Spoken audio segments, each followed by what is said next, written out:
Well, one thing I will mention because I don't want to forget though was we were talking about Okada here. I already pressed record, by the way, guys. But we're talking about Okada because I have his picture here in honor of the Continental Champion. I put the current Continental Champion in the corner of the screen, and because Vlad didn't see the show. But one moment I don't want to forget was during the Ricochet match, the first one, when he slapped Ricochet's bald ass and then looked at the crowd with that look. But that was one of the best moments of the pay-per-view. That's funny. Okay, hold on one second. I forgot to give my doggy Elora a treat, by the way. Here, say hello, Elora, for episode 141. You need to say hello. Elora, hey, sweetheart, how are you? Here it is, the highlight of the show. The highlight of the show, and the only Hall of Famer that's on, that's on is Elora. Yes, the current only Malapert Smark Hall of Famer. Say hello, Elora. Say hello. All right. Aww. Let me give her a treat, and I'll come right back, and we're going to start this show hot, all right? The lost art of the hot tag. All right, all right. Tag, Elora's got her treat. All right, cool. So, guys, it's episode 141 of the Malapert Smark podcast. Thank you for being here. I got my two bestest friends, Vlad, the wrestling expert, Robert, the frozen Asian. Vlad's been on every episode so far. Robert's been on most of them, Last week we started our Malapert Smark Award show. And we did our first award. We handed out our first award of the year for 2024. It was Feud of the Year, and the winner was CM Punk and Drew McIntyre, right? So we got how many more awards today? 4 more or 5 more? I think 4. 4 more. 4. I think match, moment, worst angle, and heel turn. Heel turn, yeah. Is what I have. Okay, so all right, guys. So we got 4 more awards to pass out. So before I do that, though, I do want to talk about one subject. Let's go to my blog post for this episode 141. And our first topic of the day is called The Most Ambitious Undertaking in All of Human History Ends in Failure. Oh Lord. That's what I'm gonna call this. That's what I'm gonna call this clip when I post it on YouTube or whatever I post it, Robert. So I have started an experiment starting in October. Well, actually, this is when we started doing our wrestling review posts on YouTube. So I have a list of review posts where I think all of us, me, you, and Vlad, started on June 24th, where we started reviewing every single angle from Raw, Smackdown, and Dynamite, and any of the pay-per-views, right? So that was manageable. We were going along for a few months. I would say, I think, 3 months plus. And then in October, I took on another undertaking where I said, you know what? Starting on November, or this is September 30th, I took on NXT as well, and Rampage, and Collision. So everything. So I started reviewing everything, every single angle. So I would make a organized review post. You could go on any one of these blogs and see, like, there's, let me click on one random one, and well, no, let me not go to this one because this is a YouTube one. But like this one, okay, Ring of Honor from October 10th. All right, so I have all the storylines listed out, and then I did like how many segments were in it, exactly what was in it. And then my review, 2 thumbs down on this one, whatever it was. Athena and Billy Starks. But anyways, so my point is, this was an impossible undertaking because to watch every single show on American television, we're talking about 9, 10 shows a week, sometimes 11. I mean, let's just do 1 week here and count how many shows. So starting on October 7th, there was Raw, NXT, Dynamite, Impact, Ring of Honor, Smackdown, Rampage, Wrestle Dream.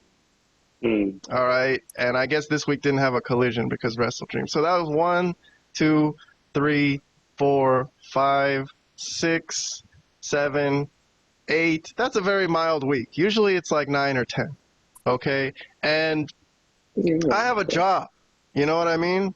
I have a full-time fucking 40-hour-a-week job. If this was my only thing to do, maybe this would be more possible and more manageable. But I was literally at my job every second that there wasn't anything to do. Maybe if I had like 3 seconds, I would be on my phone trying to write a summary and a review. And like, you know, trying to cut out pictures and make collages and stuff for these things. So this, you know how people always complain on YouTube about like content creation burnout? I don't want to be that one of them guys that fucking complain about content creation burnout and, you know, cry about how I'm tired. You know, I like the content creation burnout. I live for that. I live for pulling an all-nighter and editing a video all night that in the end only gets 18 views and then go to work on no sleep. That's what I live for. Okay, so I'm not going to complain about content creation burnout. But I will say that this experiment ended very, very horribly because I guess I burnt out. I got sick and I got all the way, I guess, 2.5 months, all the way till December, I think.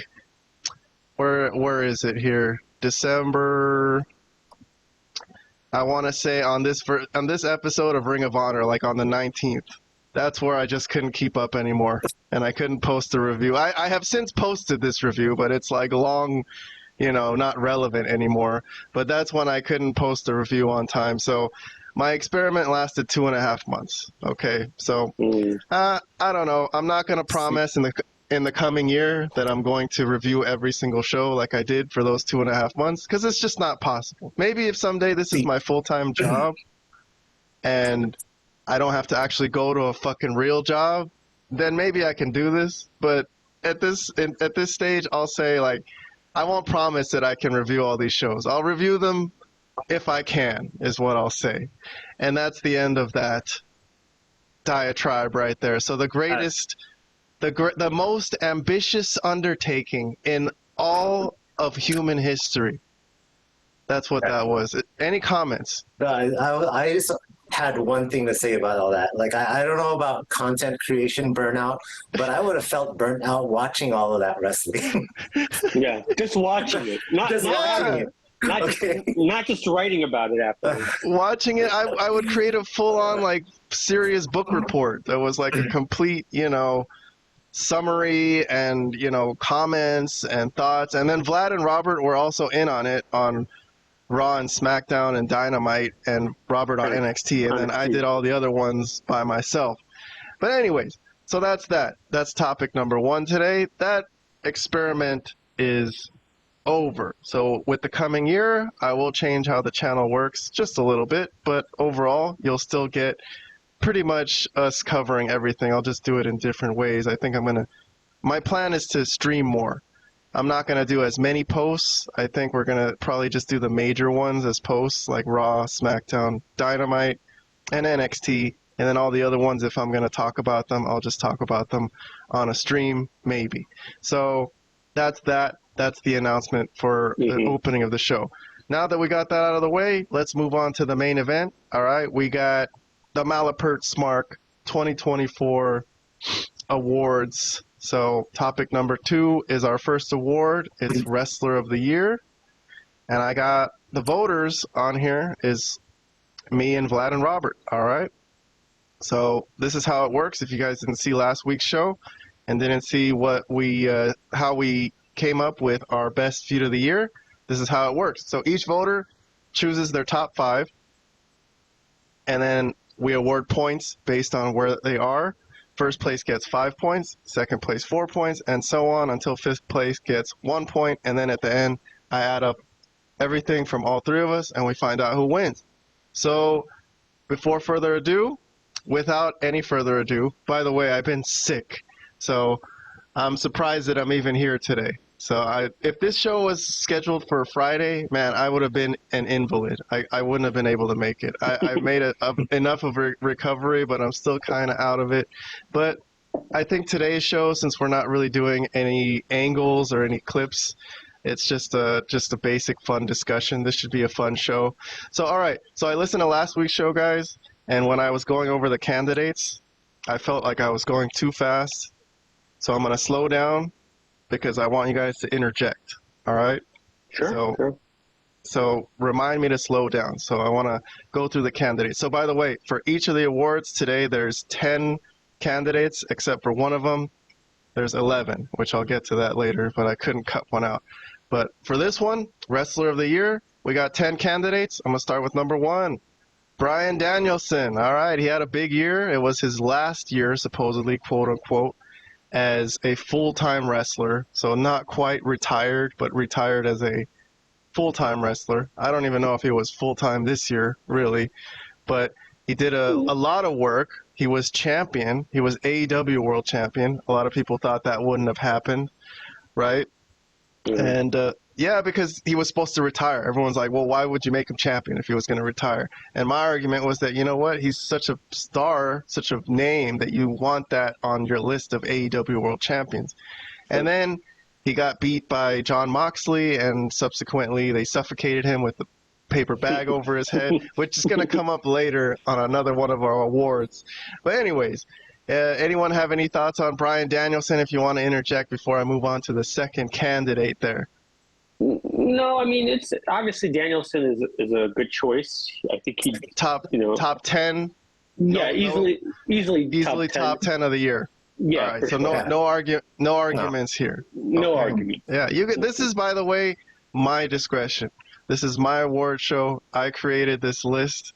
So, and then Vlad and Robert just voted based on my candidates. So I created the candidates. All right, number 2, Cody Rhodes. All right, he finished his story. He won the undisputed WWE Championship at WrestleMania against Roman Reigns, and he's been having his title run ever since. He has not lost the title. Okay, he's been putting in a lot of good work, basically. But I have my qualms with Cody Rhodes' run this year, although he did great to win the title, but since some people have been saying maybe it's been a boring title reign.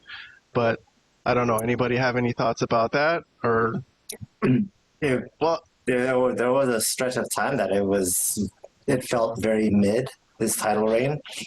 But I think it picked up.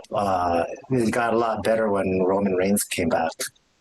No, at least that's the way I see it. But okay, well, we'll see where he landed on your guys' list later on. So number 3, kind of controversial for me, possibly, is Roman Reigns, because he hasn't really been on the show for large chunks of the year.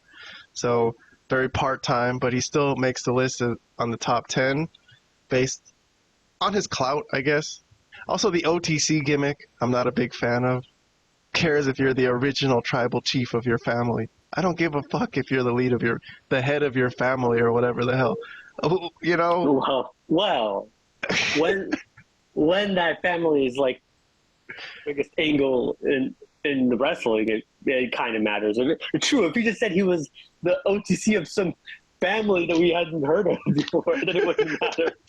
I still don't like the name OTC. That's what people chant OTC. I agree. So it's not the most creative thing, but it got over. I mean, it did get over. Yeah.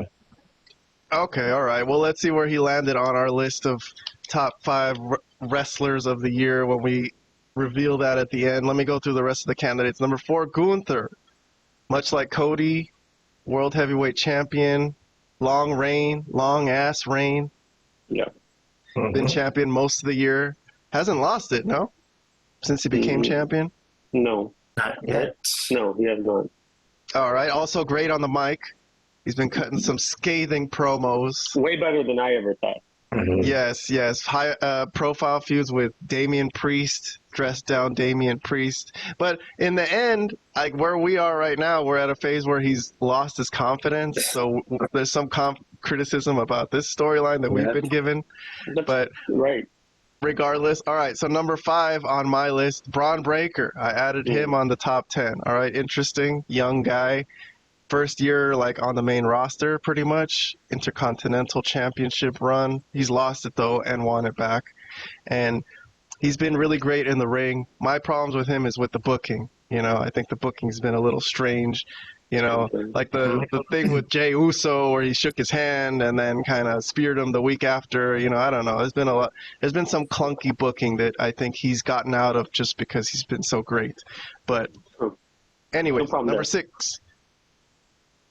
Drew Yes. McIntyre. All Yeah, right. for sure. Great feud with CM Punk. Really brought out the best in Drew McIntyre this year. Okay. Also the winner of our Feud of the Year award with CM Punk. So he had to share that trophy that we sent out. We only had one trophy.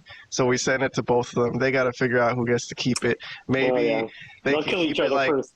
But they'll get great, Kaon. You started it. You restarted their feud. imagine. Yes. Thank you. That'd be hilarious. That would be Okay. hilarious. Number 7. All right, CM Punk. So the partner. Well, you can't mention Drew without CM Punk this year. So okay, True. he It's true. feuded. I think with Punk, real quick, he would have been maybe higher on my list, but he had the injuries that kind of kept him out for large chunks. Obviously, he still had, I would say, a great 2024, starting when he basically had his match at the Rumble so it's been a great 2024 for him. But yeah, plagued by injuries as he has been the last couple of years, even when he was with AW. All right, my next one is Bronson Reed, a surprise entrance It's at the very beginning of the surprising. year. Nobody would have thought Nobody. Bronson Reed, but no problem. No arguments from you guys for a top 10. No, he's had a tremendous. I mean, unfortunately, now he's gonna be out for a while. But that's the only unfortunate thing. He's gonna be out for maybe a good chunk of 2025. Yeah, But- well, that's not what we're talking about. I know, We're talking I know, about but the year I'm he just had. saying it's unfortunate because he was on a pretty good rise. But yeah, obviously I have no issues with it. I'm not going to argue top 10, but like if I were to make a top 10, I would say I would put him on an honorable mention. Interesting. All right. That's fair. No, that's true. I'll show some of the honorable mentions, and I did have to leave some tough ones out, but okay. Number 9, a woman, Rhea Ripley, first woman on the list. And, I'm not putting her in just because she's a woman to make it like even or something, or to be fair. But I'm also not giving preferential treatment to anybody here. This list could have potentially been all women. Okay, if the 10 best wrestlers were women, No, it if really they were, couldn't have. No, no, I'm saying I'm just saying like I would have done that. I'm saying if the 10 best wrestlers were women, I would have put all women. Okay, so I'm not. I see. Okay, I get what you're saying. I'm not giving preferential treatment. I'm not trying to make a list of half and half or 5 men and 5 women. I'm just saying who's best, and I think that speaks volumes that I put Rhea Ripley in the top 10.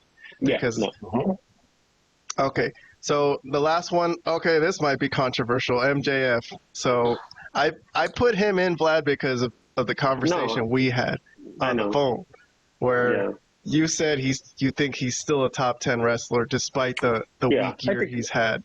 He's had the worst year of his career, but I think it's mostly booking and not based on his overall talent. He's still, to me, easily one of the most talented wrestlers on the mic and definitely in the ring that I've seen. And the best thing about AEW since its inception, pretty much.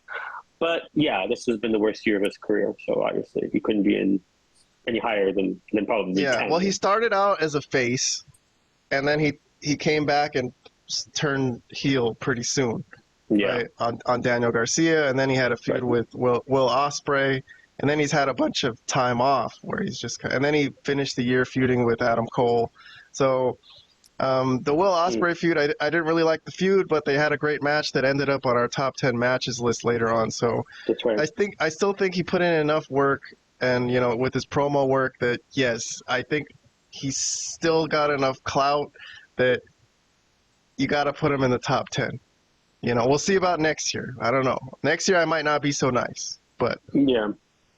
All right. Or if it's another year like this, then yeah, you probably that would not be good.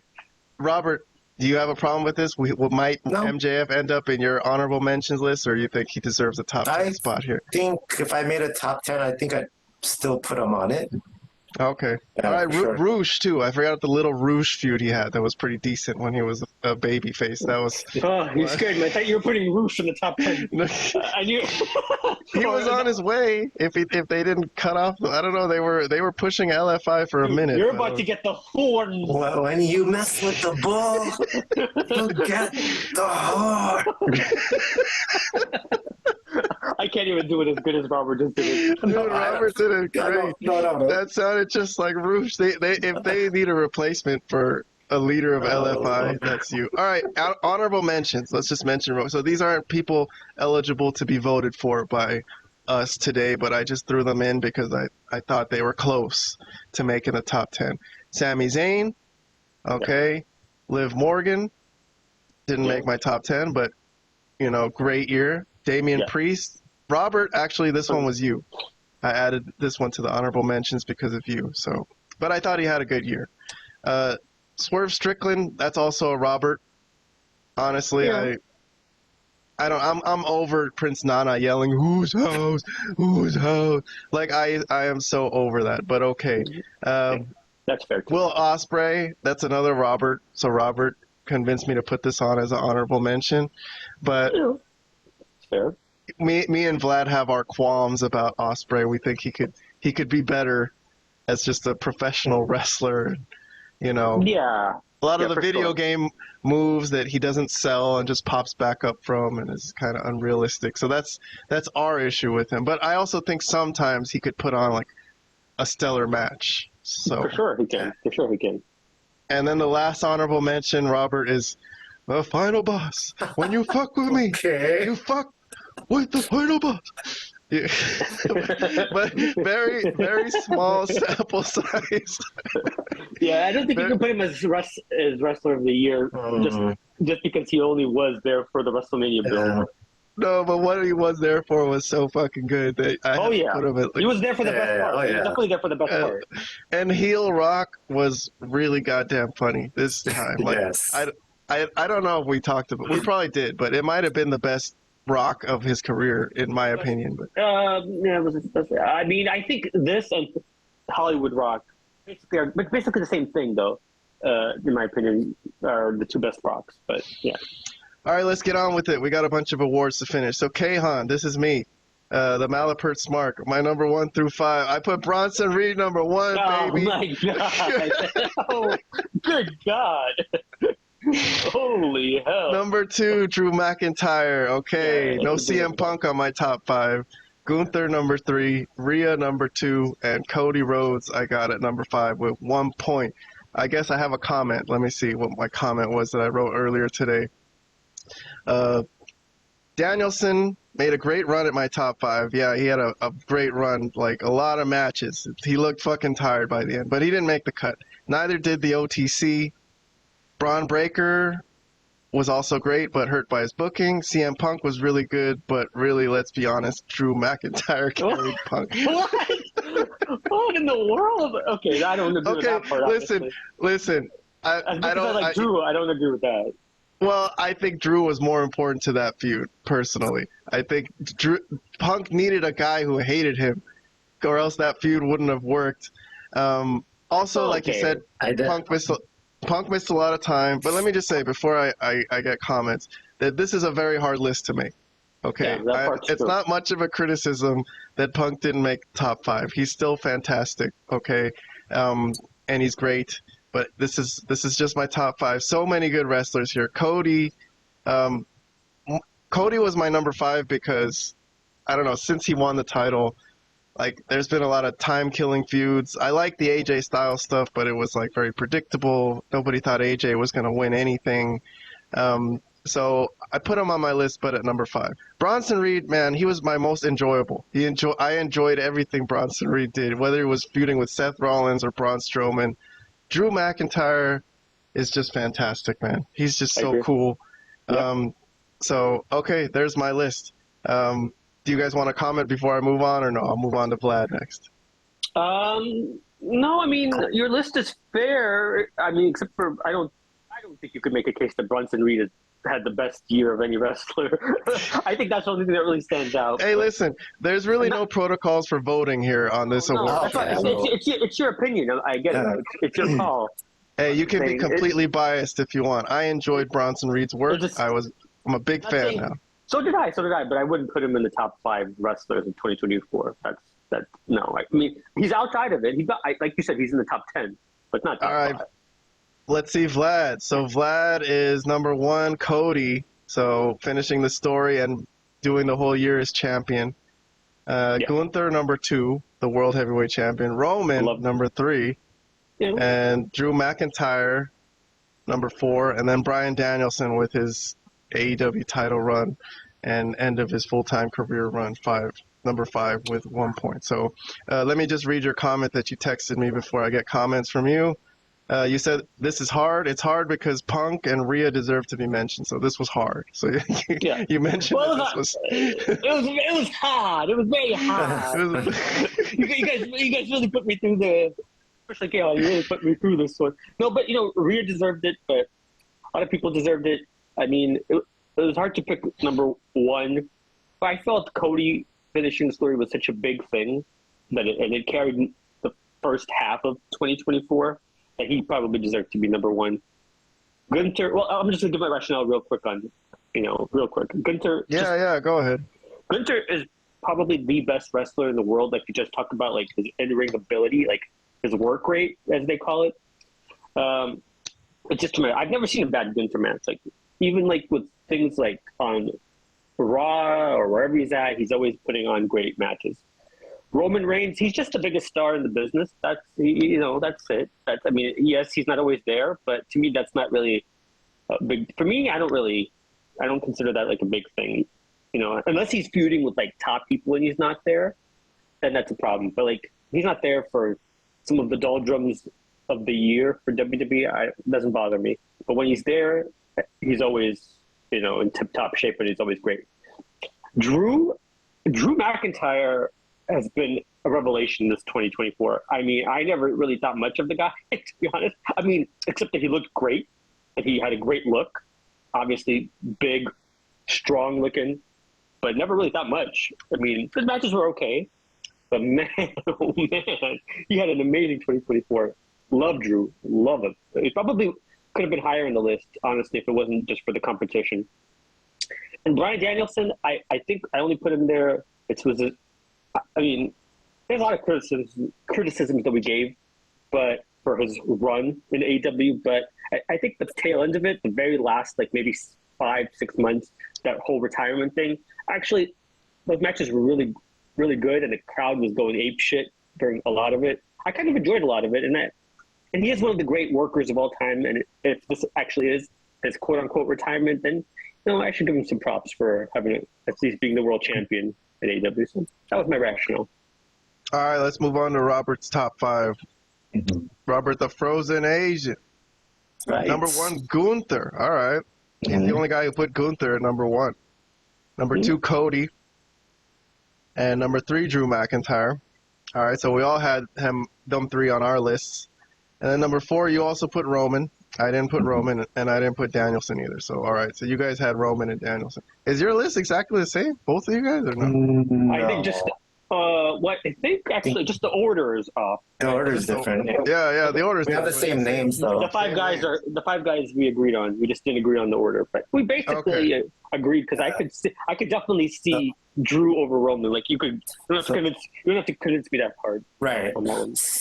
So and then comment the Robert comment I got from text messages. It was also very hard for me to choose the number 1 spot. Okay, so this is number 1. Yeah, that was tough. This is a tough thing. Okay, so Robert, go ahead. Okay, let's hear your thoughts. So I tried to think of a criteria when I was coming up with the list, because when you went over your top 5 earlier, you said that these are the wrestlers you enjoy the most. I think if I went that route, my list would have looked a lot different, actually. But I thought of several factors, like for example, did they have any title reigns? If they did, was it any good?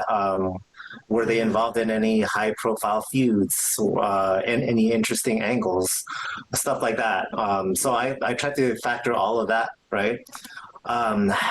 Gunther, the reason why I said it was really difficult for me to choose the number 1 spot is if you had asked me 2 or 3 months ago who's been the best wrestler of the year, Gunther would have been my number 1 choice easily.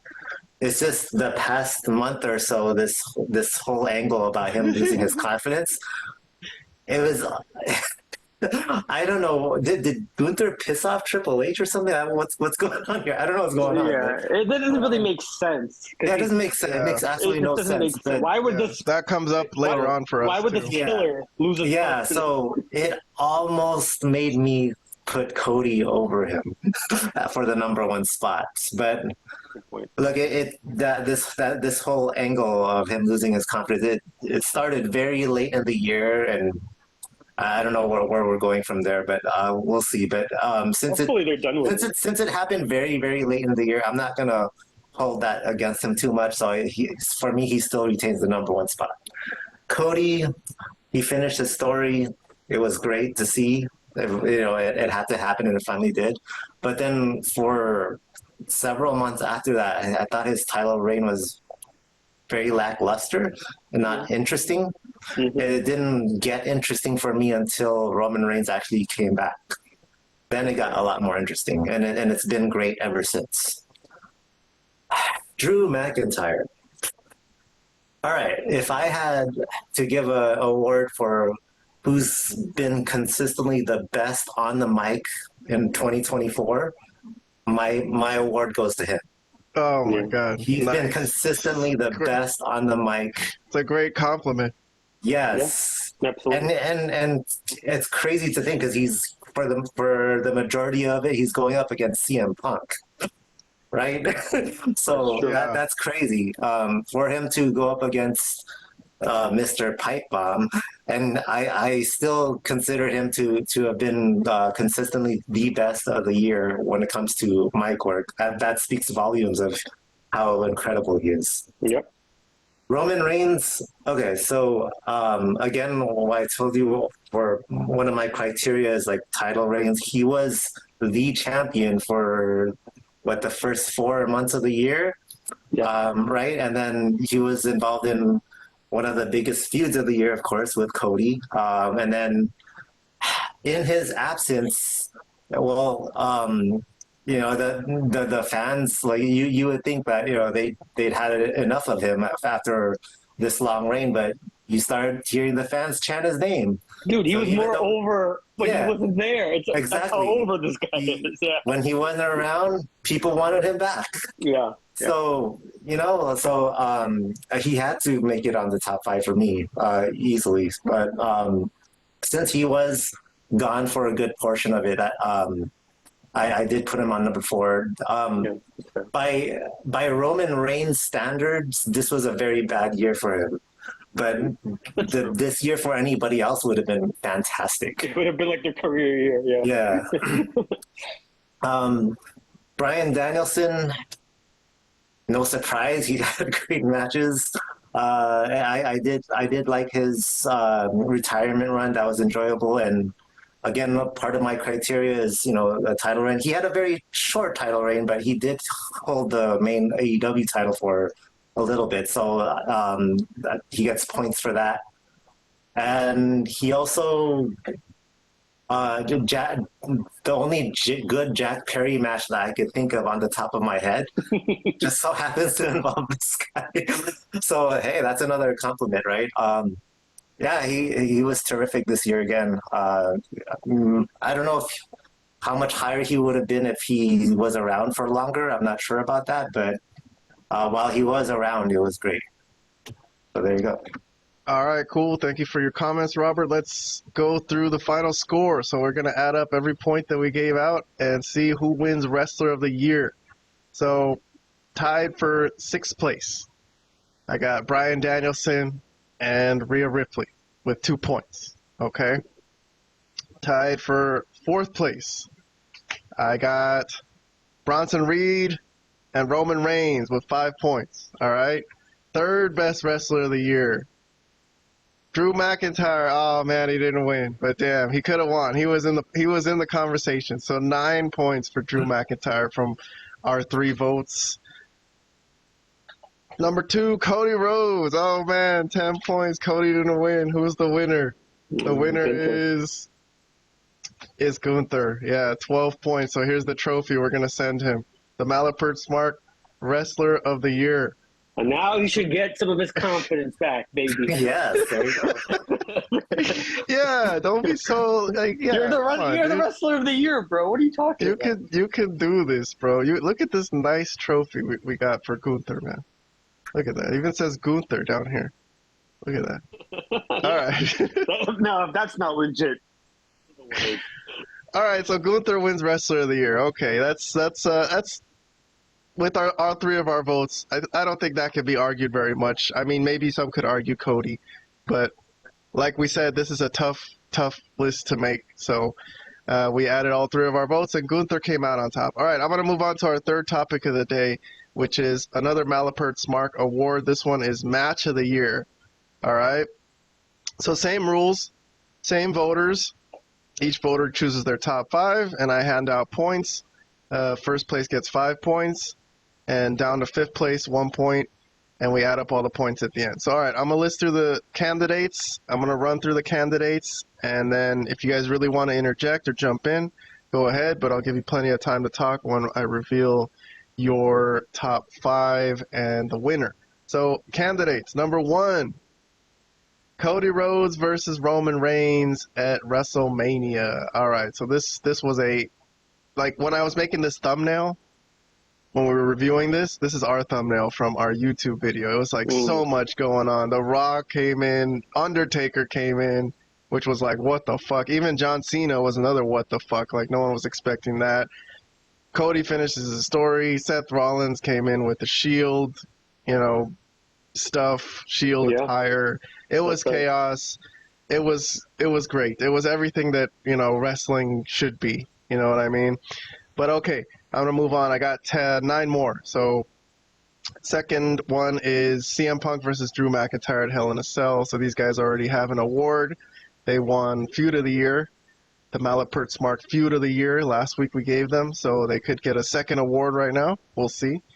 Next one, another one from WrestleMania, from the same night of Cody versus Roman. I got Gunther versus Sami Zayn. This was the end of Gunther's Intercontinental title run.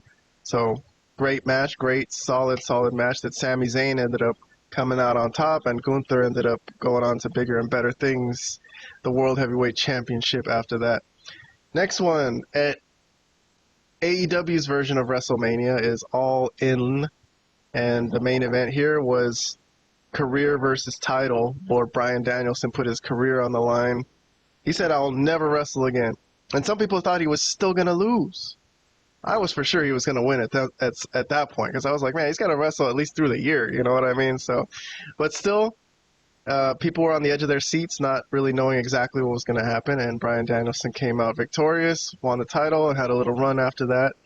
So, it was a good match. I'll give my comments on it maybe a little later. But MJF versus Will Ospreay. All right, so an MJF match shows up on the top 10. So we were debating whether MJF even deserves to be in the top 10 wrestler list, but here he is in the top 10 matches list. This match went 1 hour, basically, right? I think MJF won at like 59 minutes and 58 seconds or something. This was like basically a 1 hour match, and MJF won the international title, and then he had to get oxygen treatment after the match, right? So, yeah, that's one of his go-tos. Yeah, yes. So the next one we have is Will Ospreay versus Bryan Danielson. So this was the storyline that set up the whole thing about the Tiger Driver being too devastating a move for people to use, because Bryan Danielson sold it like he was going to die after the match, and, hospital and the doctors had to come out, and he was shaking and convulsing. I don't know. I don't really like that when they're trying to get the people to tug on the people's heartstrings when they're not really hurt, you know what I mean? So, I don't know. I thought it was kind of in poor taste. That was my opinion at the time. It was still a good match, though. Bryan Danielson and Ospreay, that's a fantastic match. A women's match. It was kind of hard for me to find a lot of women's matches this year that really were solid. But this was the best one I could come up with. Bayley versus Io Sky at WrestleMania. Really nothing bad I could say about this. Prototypical match. This would have been like my kind of similar to our next one. Cody Rhodes versus AJ Styles. Like just a solidly worked match. You know what I mean? Like a prototypical this is what wrestling is. You know what I mean? Nothing fake or phony looking, and they just worked the match well. And I'm gonna throw one in from NXT. So more women. This was the women's Iron Survivor match, Robert. Me and you watched this. I don't think Vlad did. So this included Stephanie Vaquer and Julia in the same match, Well, along with win number one. I don't know them.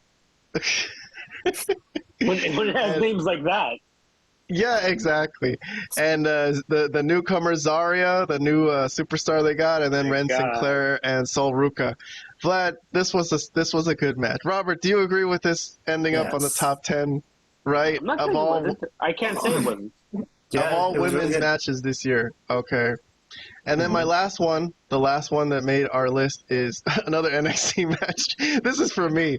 This is basically I like this too. So okay, all right. So I'm not gonna hate on this being. Robert does not gonna hate on this, but Ridge Holland against Andre Chase. This was the end of Chase University. It was very emotional. There was a lot on the line. This was like the NXT version of Cody Rhodes versus Roman Reigns. Oh my God! Okay, I got nothing more to say to that. With all the run-ins and all that was on the line, and Chase U was. When you say it that way, okay, all right.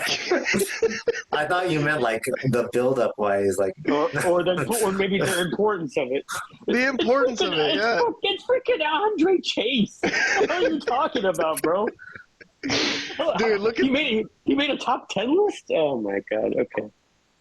You don't knock it till you watch it, man. But anyway, all right. So honorable mentions for matches. These were not available to be voted on, but I'm just mentioning them. So this was last Wednesday on Christmas. Darby Allin defeating Will Ospreay on Dynamite, which Vlad says was a stupid match, but I kind of liked it.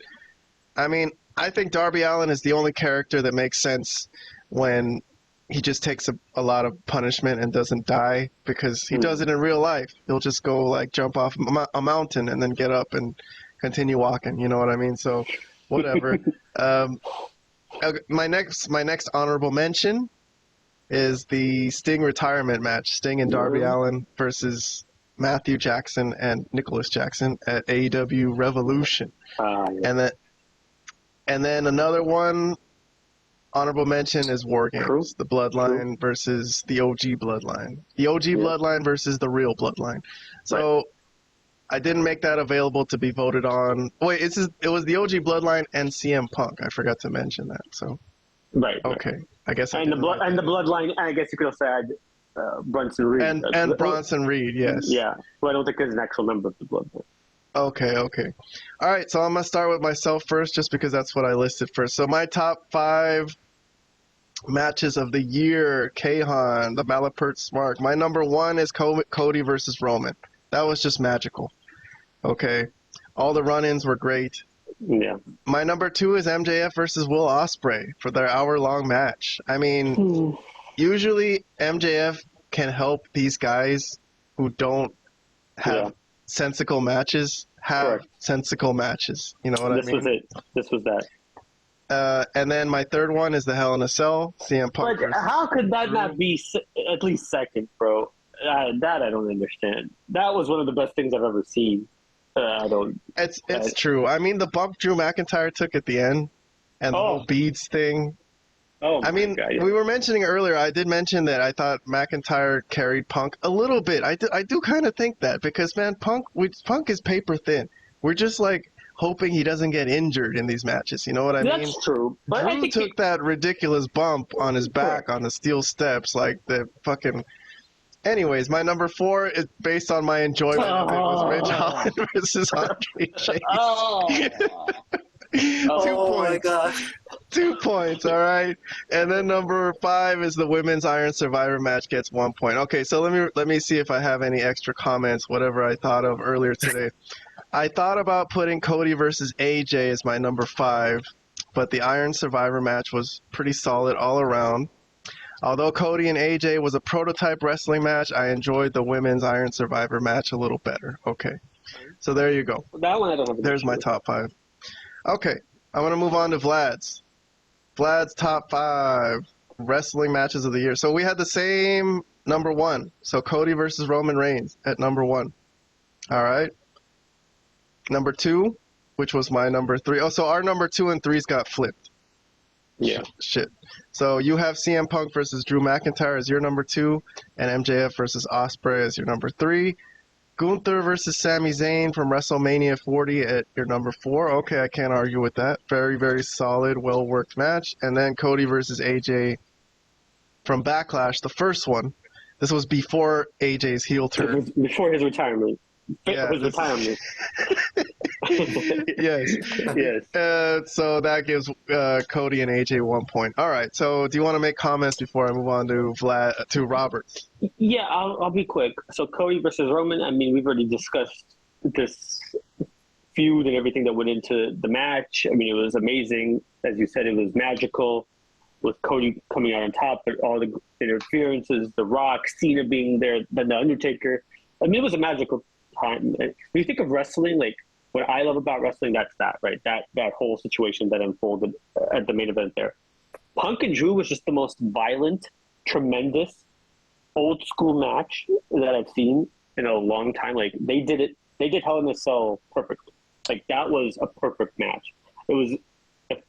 I was debating like between Cody and Roman and Punk and Drew, but I felt Cody and Roman was a little bit more important, but both were tremendous. They're in different ways completely.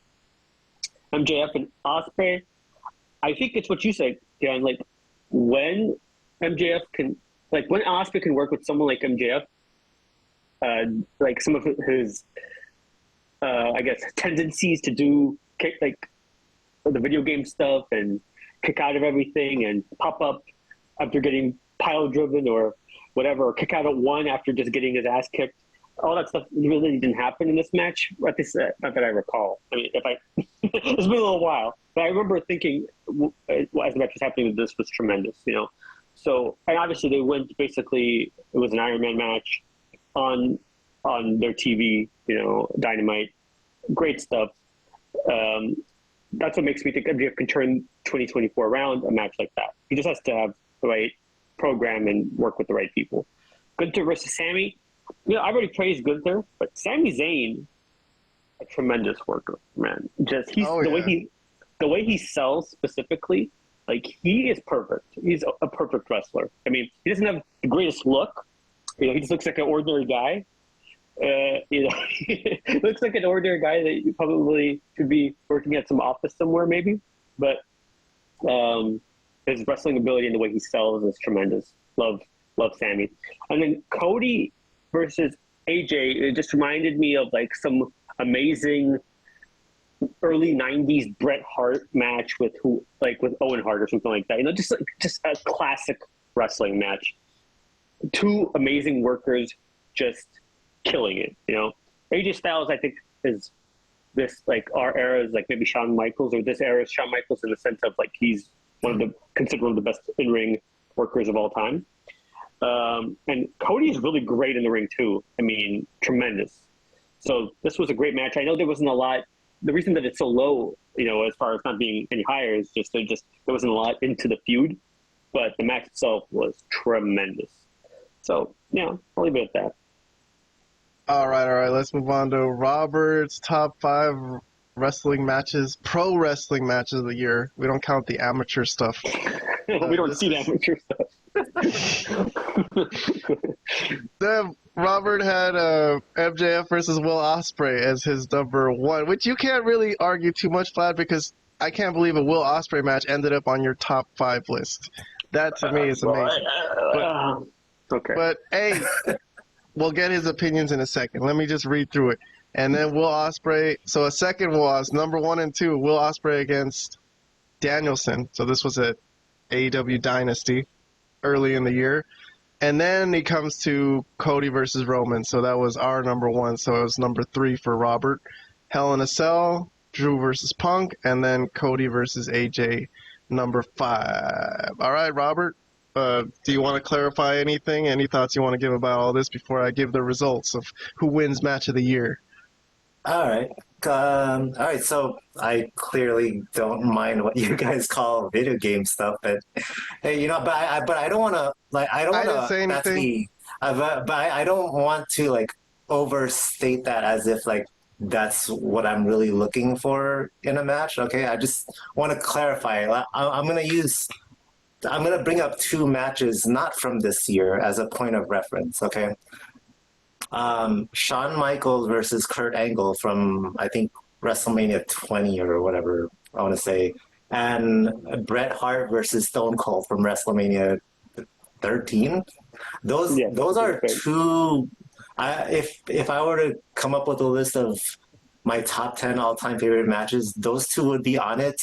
My number one match of this year wouldn't. All right, so it's not like I'm only that's all I'm looking for in a match is like all video game acrobatic stuff. But it just so happens for 2024, the two Will Ospreay matches on here were my two favorite of the year. That's fair. But I enjoy grounded wrestling, more realistic wrestling matches too. It just so happens for this year, these two are my favorite.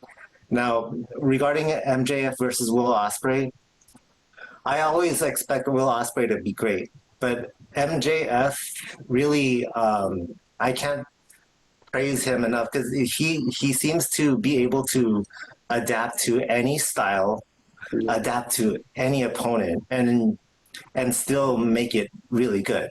It's just he's just that good. He's that talented. Like he can make any match against any opponent really good, and this is a prime example of it. Um, and Will Ospreay versus Brian Danielson. I do agree with you, Ken. I wasn't a fan of that one part where it was looked like Brian Danielson was looked like he was Convulsing having and a shit. seizure or whatever. Like, Yeah, yeah. I didn't like that much, but outside of that, I still loved it. Cody versus Roman.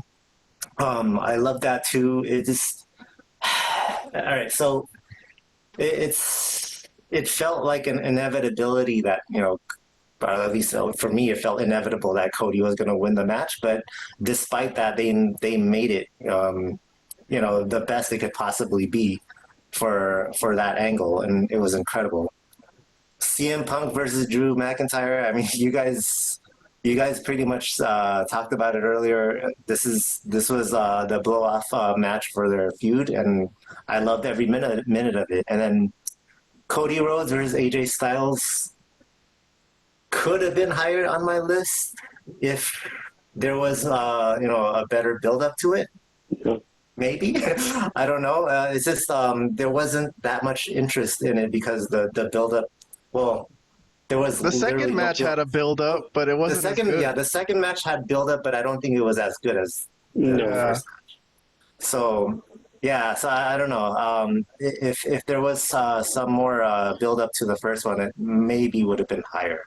But it was fantastic either way.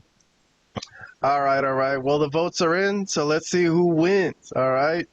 The winner. Well, let's start with the total. So I'll go up the list from here. Uh, hold on. Let me take off these social media things at the bottom. Everyone knows what our social media is. It's at Malapert_Smark. It's bothering me. Okay, I don't want it blocking our lists. So number 8, the women's Iron Survivor match got 1 point from me. Tied for number 5, I got 3 matches. All right, Ridge Holland and Andre Chase, Gunther and Sami Zayn, and Cody and AJ Styles all get 2 points. All right. Tied for just number 4. In sole possession of number 4 is Will Ospreay versus Bryan Danielson. 4 points.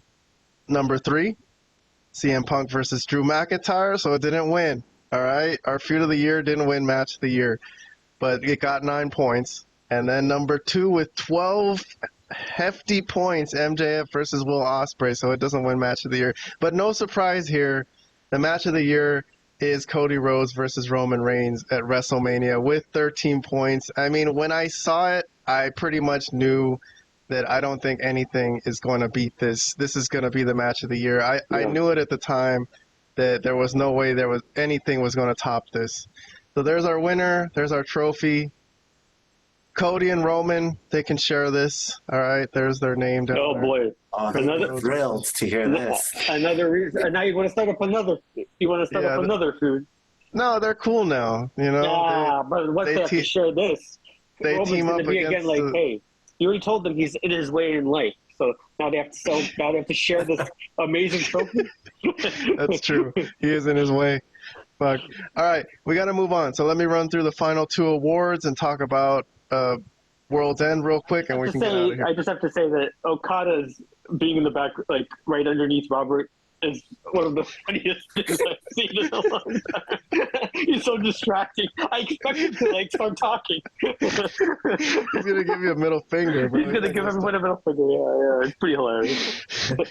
Well, that's because you keep saying the Continental Championship is irrelevant. Dude, I don't think it's irrelevant. I think it's fantastic, man. The only championship where there's no interference I'm not gonna even and say nobody is allowed to be in the ring, around the ring. It's like the cleanest championship. I don't know. I like it. I think it's cool, but we'll talk more about that later when we talk about the Continental Classic.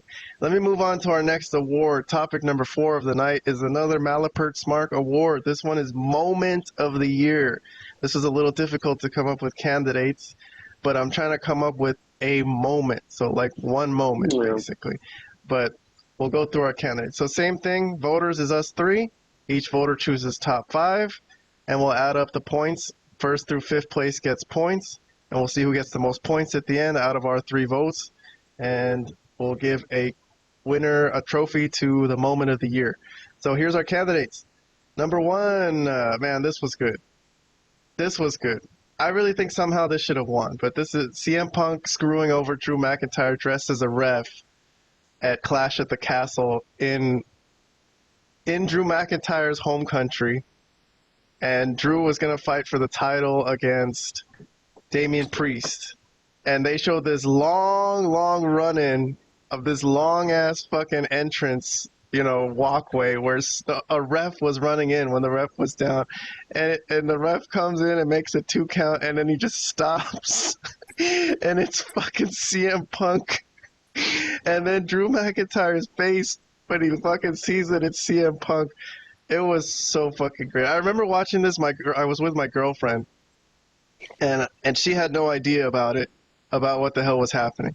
But I was watching this like, this can't be happening, because people were like, this is not going to happen in Scotland. Like, there's no way. They will kill him. How is he going to get out of the building? You know what I mean? So it was fucking awesome. I cannot say enough about this. We'll see where it ended up on our list. I'm sure this showed up on the top 5 for the 3 of us, but we'll see. Number 2, The Rock slapping the taste out of Cody Rhodes' mouth at the WrestleMania kickoff press event. So this is the only one that comes on a show that's not from Raw or Smackdown or Dynamite or a pay-per-view. This was at the extra event they had where The Rock actually turned heel, where they pivoted from the original plan of having The Rock face Roman.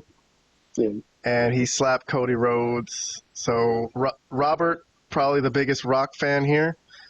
But there you go. The Rock is in our list of top 10 moments. Number 3, Hangman Page burning down Swerve's house on Dynamite to close Dynamite. So man, I don't know if you guys noticed this, but on TNT, on TNT's YouTube page, they live streamed Hangman Page burning down Swerve's house and sitting there sipping whiskey for the whole day on Christmas. It was Christmas with Hangman Page, and it was just a video. It was a video on a loop. I swear to God. Oh, really? Wow. I swear to God. So they played this whole thing over and over again. Yes, I'm gonna find it for you and play it for you. Okay. I have to. I'll taste what that is. Ridiculous. Here it is. Well, I guess this is happening right now. Oh my God. Only 261 people watching. So they live streamed this all day on TNT's YouTube page. Was Christmas with Hangman. So And it he's just was sitting on there. a, So on a this was the loop. video. Oh, I see. That's ridiculous. Wow. Anyways, But so that's kind of funny. I forgot to mention that. All right. So that's number 3 on our list. Top 10 moments. I'm going through the list. Top 10 moments of the year. So Hangman burning down Swerve's house. So this is something that gets mentioned a lot on the show. The one negative I'll give about it is that it's just weird that they're still on the show together and Swerve doesn't do anything about it. You know what I mean? So I always feel weird when Hangman comes out. I'm like, well, why doesn't Swerve come out right now? Every single time. I get that thought because this is always on my mind. But okay, it was still a fantastic moment. Let me move on though. Let me run through the top 10. So number 4, I got Sami Uso reuniting with Roman Reigns in the Bloodline on SmackDown. So that was a nice moment. Number 5, this comes from the WrestleMania main event match that we just gave Match of the Year to.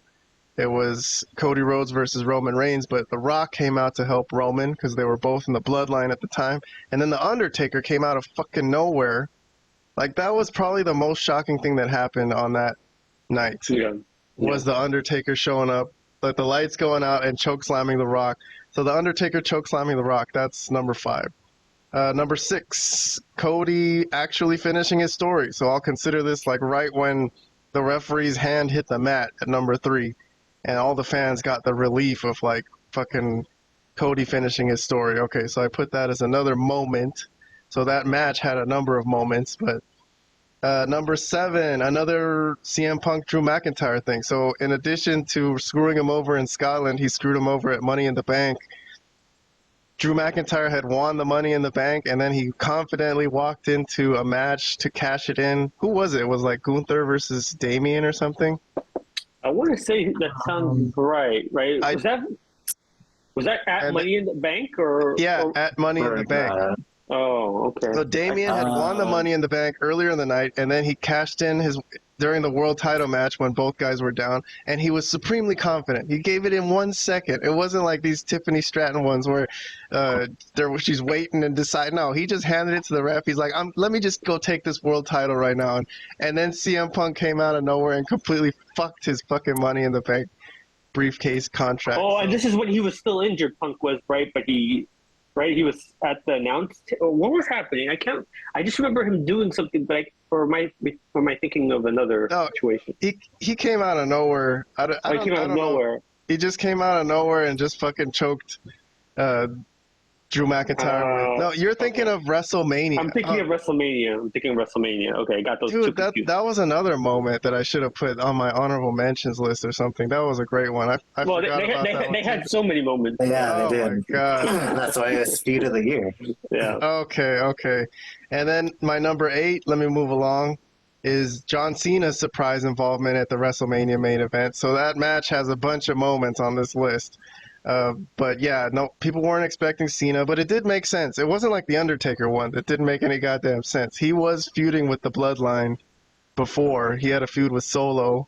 The last time we saw him, he got beat the fuck out of by Solo, and then he came in and gave Solo the AA and then did a stare off with The Rock, which was pretty goddamn awesome.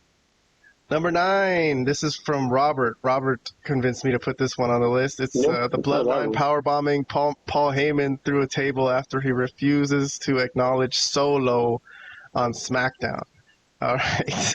Yeah, and then number 10, the last one is the New Day turning Big E away on Raw during their heel turn. All right. Honorable mentions. So these are ones that are not available to be voted for, but I'm putting them on the list because they're just... I'm sure you loved putting this one on the list. Well, this ended up coming about multiple times. Like, this is just the first time. To me, I'm putting the first one as just like a moment that Liv Morgan and Dominic ending up in a weird sex position kept happening again and again, but it was hilarious every single time. My next one is Jey Uso winning his first singles title, the IC title. This was kind of like Cody finishing his story, but like to a lesser degree, you know what I mean? But okay. And then my another honorable mention I have is Logan Paul catching LA Knight taking a swim in his swimming pool on SmackDown. This was pretty funny to me. I mean, imagine just fucking coming home in LA Nights in your goddamn swimming pool. So, and then my Oh, interesting. I thought you would have added maybe LA Knight, and I know we mentioned LA Knight and AJ's feud yeah, previous. I yeah, thought maybe you mentioned no, them getting, the whole getting arrested thing. yeah, I know. With the police coming into LA Night or AJ Styles' house and everything. Yeah. Yeah, I know it didn't make my list, but you know, Right. I couldn't put everything. But No, that's true. There's too many. this is one that I really liked. Braun Breaker sending Ricochet to AEW. Well, basically, right? Oh, brother, yes. That's So yeah, true. he slammed. Well, Ricochet was trying to be a badass, right? Because I think Braun Breaker kicked his ass the night before, and then Ricochet was trying to fight him backstage, and then he just got fucked up and slammed through a car, Yeah. and then that was it. That was the last. That's the last we saw of Ricochet In WWE. in reality. In reality. Yeah, you're probably right. But nonetheless, But okay, my top five moments of the year according to Kahan. I'll go first. My number one is The Undertaker chokeslamming The Rock. Okay? Because that to me was just the most unfathomable, surprising, weirdest, trippiest thing I could ever fucking imagine ever. So, my number two is. But do you agree? Do you agree that in that moment that it would have been better if it was Stone Cold, or do you think it was fine as is?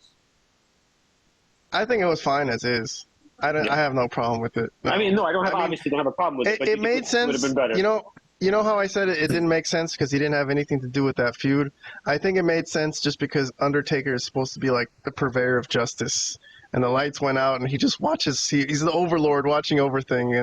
And this just had to happen. Cody had to finish his story or whatever. I mean, but okay. My number two is Hangman Page burning down Swerve's house. Okay, so 4 points for that for me. I love that. To me, I love Hangman Page, and I thought that was fucking hilarious and great. I know unrealistic, Vlad, and you know he should have went to jail in reality, but still, it's wrestling. Whatever, you know, you got to do the most craziest thing you could think of sometimes, and that's what they did. My number three is the CM Punk screwing over Drew McIntyre. This shows what a good year we had, because this was such a good moment. This could have been number one easy.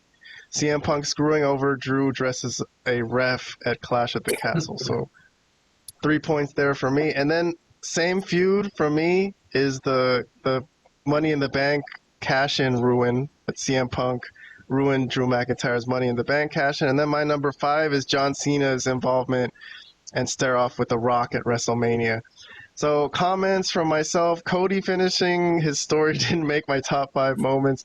Because I don't know. I don't know if I was not a proponent of Cody finishing his story. I was one of the few that said, this is not going to go anywhere. Like once Which is absurd, because the previous year you were crying. Yeah, exactly.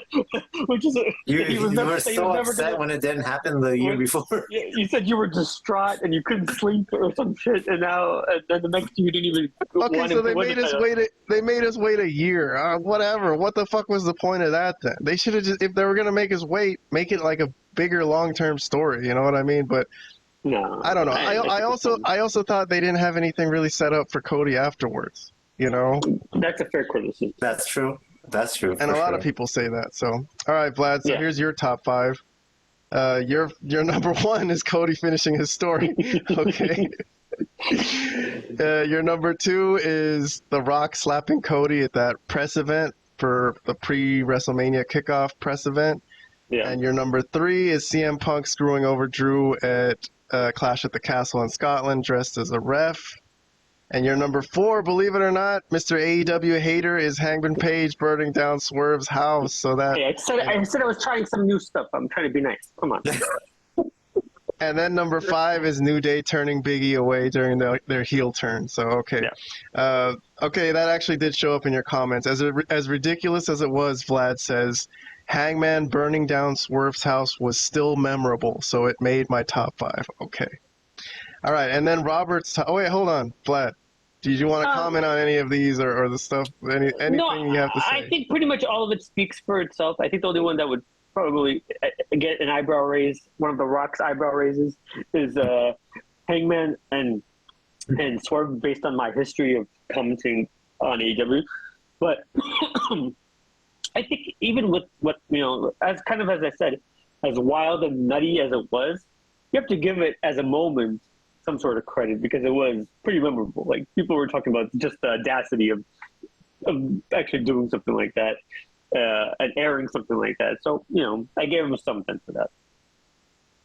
All right, let's move on to Robert's top 5. Same number 1 as you. You guys had the same number 1. Cody finishing his story. I guess the moment the referee's hand hit 3 and everyone got to celebrate was such a great moment. Okay. Well, it was 2 years in the making. They 2 years worth of 2 years worth of television to make it happen. I think it had to be at least in top 5 at minimum. But I had it number 1. But anyway, sorry, it's Robert's. Yeah, me too. The Rock slapping Cody. All right, so you're a Rock fan. I could see this being on your list. Hangman Page burning down Swerve's house, also on your list, number 3. The Bloodline. So this was the only one where you were the only one who voted for this in your top 5. The Bloodline power bombing Paul Heyman through a table after he refuses to acknowledge Solo. That was a great moment. And then the New Day turning Big E away and during their heel turn. So, okay. Robert, any comments before I reveal the winner of Moment of the Year in Pro Wrestling? Okay. Pretty much most of it is self-explanatory, except I just one comment on my number 2 pick, The Rock slapping Cody. I chose that moment mainly because it was kind of a cherry on top of a very important event.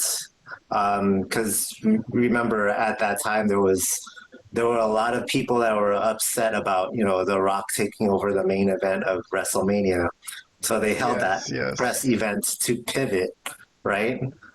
Yes. Like the Rock slapping Cody, that didn't necessarily have to happen, for him to get heat, because at that point he already got the heat. That's true. Taking over, right? But that was nuclear heat at that point. Yeah, like I could make the argument of another moment in that same event probably being just as good because of the significance of it is when during The Rock's and Roman's presentation, Cody Rhodes interrupted and said, "This is bullshit. Oh yeah, I won Royal Rumble. I get to choose when I fight for the title. I'm going to fight for it in WrestleMania. Roman Reigns, I'm challenging you." I could make the argument that's a bigger moment because it was more that's when the pivot really happened, right? Like that. Yes. So, but the Rock slapping Cody, that was kind of just like the cherry on top of that whole event. But the rest, I think, is I think everyone would understand why I put the other 4 on there. Okay, well, let's see who wins. Let's go to the results, totals. Number 9, 9th place, moment of the year is the Bloodline powerbombing Paul Heyman through a table. Damn, what a year. That comes in at number 9. Number 8 is John Cena's surprise involvement in WrestleMania. Okay. Number 7, CM Punk ruining Drew McIntyre's cash-in at Clash at the Castle with 2 points. Number 6 is the New Day turning Big E away with 2 points. Number 5, The Undertaker chokeslamming The Rock. So I was the only one that put this on my list, actually. I thought it was a fantastic moment. I was kind of surprised that neither one of you put it on your list of top 5, but okay. Number 4, CM Punk screwing Drew McIntyre over as dressed as a ref. So that got 6 points from the 3 of us. Didn't win this year, but that was a winnable moment. That could have been a moment of the year type of thing. Number 3, The Rock slapping Cody. That got 8 points from us, okay? That didn't win. Number 2, Cody finishing his story with number 10. It didn't win either. 10 points. 10 points, Cody finishing his story. The winner of Moment of the Year is Hangman Page burning down Swerve's house. That's with 11 points. With 11 points. 11 points. So Hangman Page gets a trophy for burning down Swerve's house. He gets rewarded. I feel like I'm taking crazy pills. I took those marijuana pills, I think. Hold on. Wait a second. Wait a second. Wait, hold on. It got 11 How did this points. happen? It didn't get any first place votes, so that's kind of weird. So it finished third place for Robert, 3 points. Fourth place for Vlad, 2 points, and then on mine it was second place, so it picked up a big 4 points. Damn, man. On mine. So Now I regret even putting it on the list. I was trying to do AEW a kindness. This is what happens when I try to be nice to AEW. No. Hell breaks loose. It barely edges out Cody finishing his story. Oh my god. Is this a rip? Is this a rip? That's Am I being swerved? you're getting swerved. You're getting swerved. I'm getting swerved by Swerve Strickland. Oh my god. It would have been better if it was a tie. I would have preferred it if they tied, but I still like that Hangman Page won this. So I'm gonna send this trophy over to Hangman's house. He can keep this. At least he still has a house. That's he can right. put it somewhere in his house. Swerve ain't got no house, so he don't need No. Anyways, moving along, last award of the night. So fifth topic of the night. This is the worst angle of the year. So they're gonna get a trophy for whoever's the worst angle of the year. So actually, I think we also have the heel turn of the year. Oh, heel turn of the year. Oh, damn it! All right, well I better pick up the pace. All right. Okay. Let me just run through the candidates then. So since we're running low on time, and then you guys, I'll just let you comment after I give your top 5. So to review, same thing. Our 3 voters are us 3, and first through 5th place gets points, and we'll add up the points at the end. Candidates for worst angle of the year. Gunther losing his confidence. Robert commented on this earlier during his spiel on Gunther, but it still didn't keep him from giving Gunther Wrestler of the Year on his vote. So Gunther losing his confidence. Number 2, the Elite attacking Tony Khan. Okay, so the Elite turned heel and they attacked Tony Khan, which ended up with them just getting run off by Death Riders. So yeah, they became big head honchos and then got run off by John Moxley and Marina Shafir, which is our number 3 angle of the year, is Death Riders AEW. No, but that's a great shot. Takeover. Yeah, I couldn't find a more fitting image of the Death Riders. When I think of the Death Riders, I think of this takeover. image, Yeah, for people listening on audio only, it's Marina Shafir choking out Darius Martin with her thighs. But thighs of steel. Thighs of steel.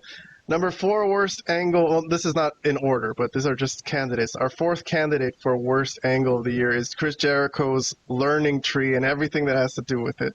Anything that stems from his learning tree.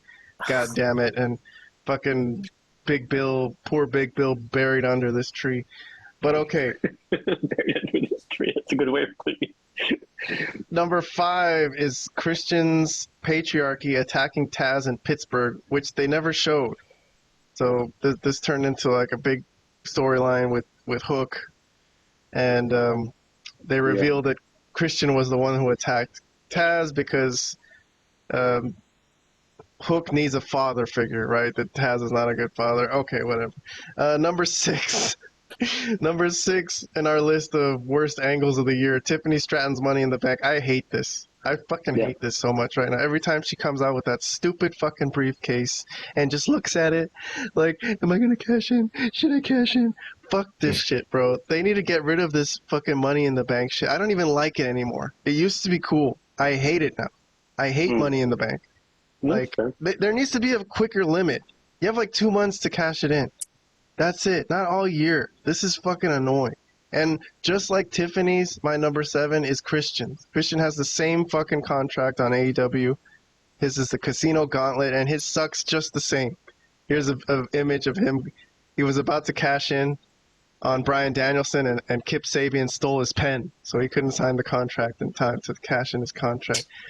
Stupid shit. But this is a tough list. This was probably the vote that was most different for all 3 of us, because all of these angles, really suck. So Orange Cassidy makes the list here. All right, that's fitting.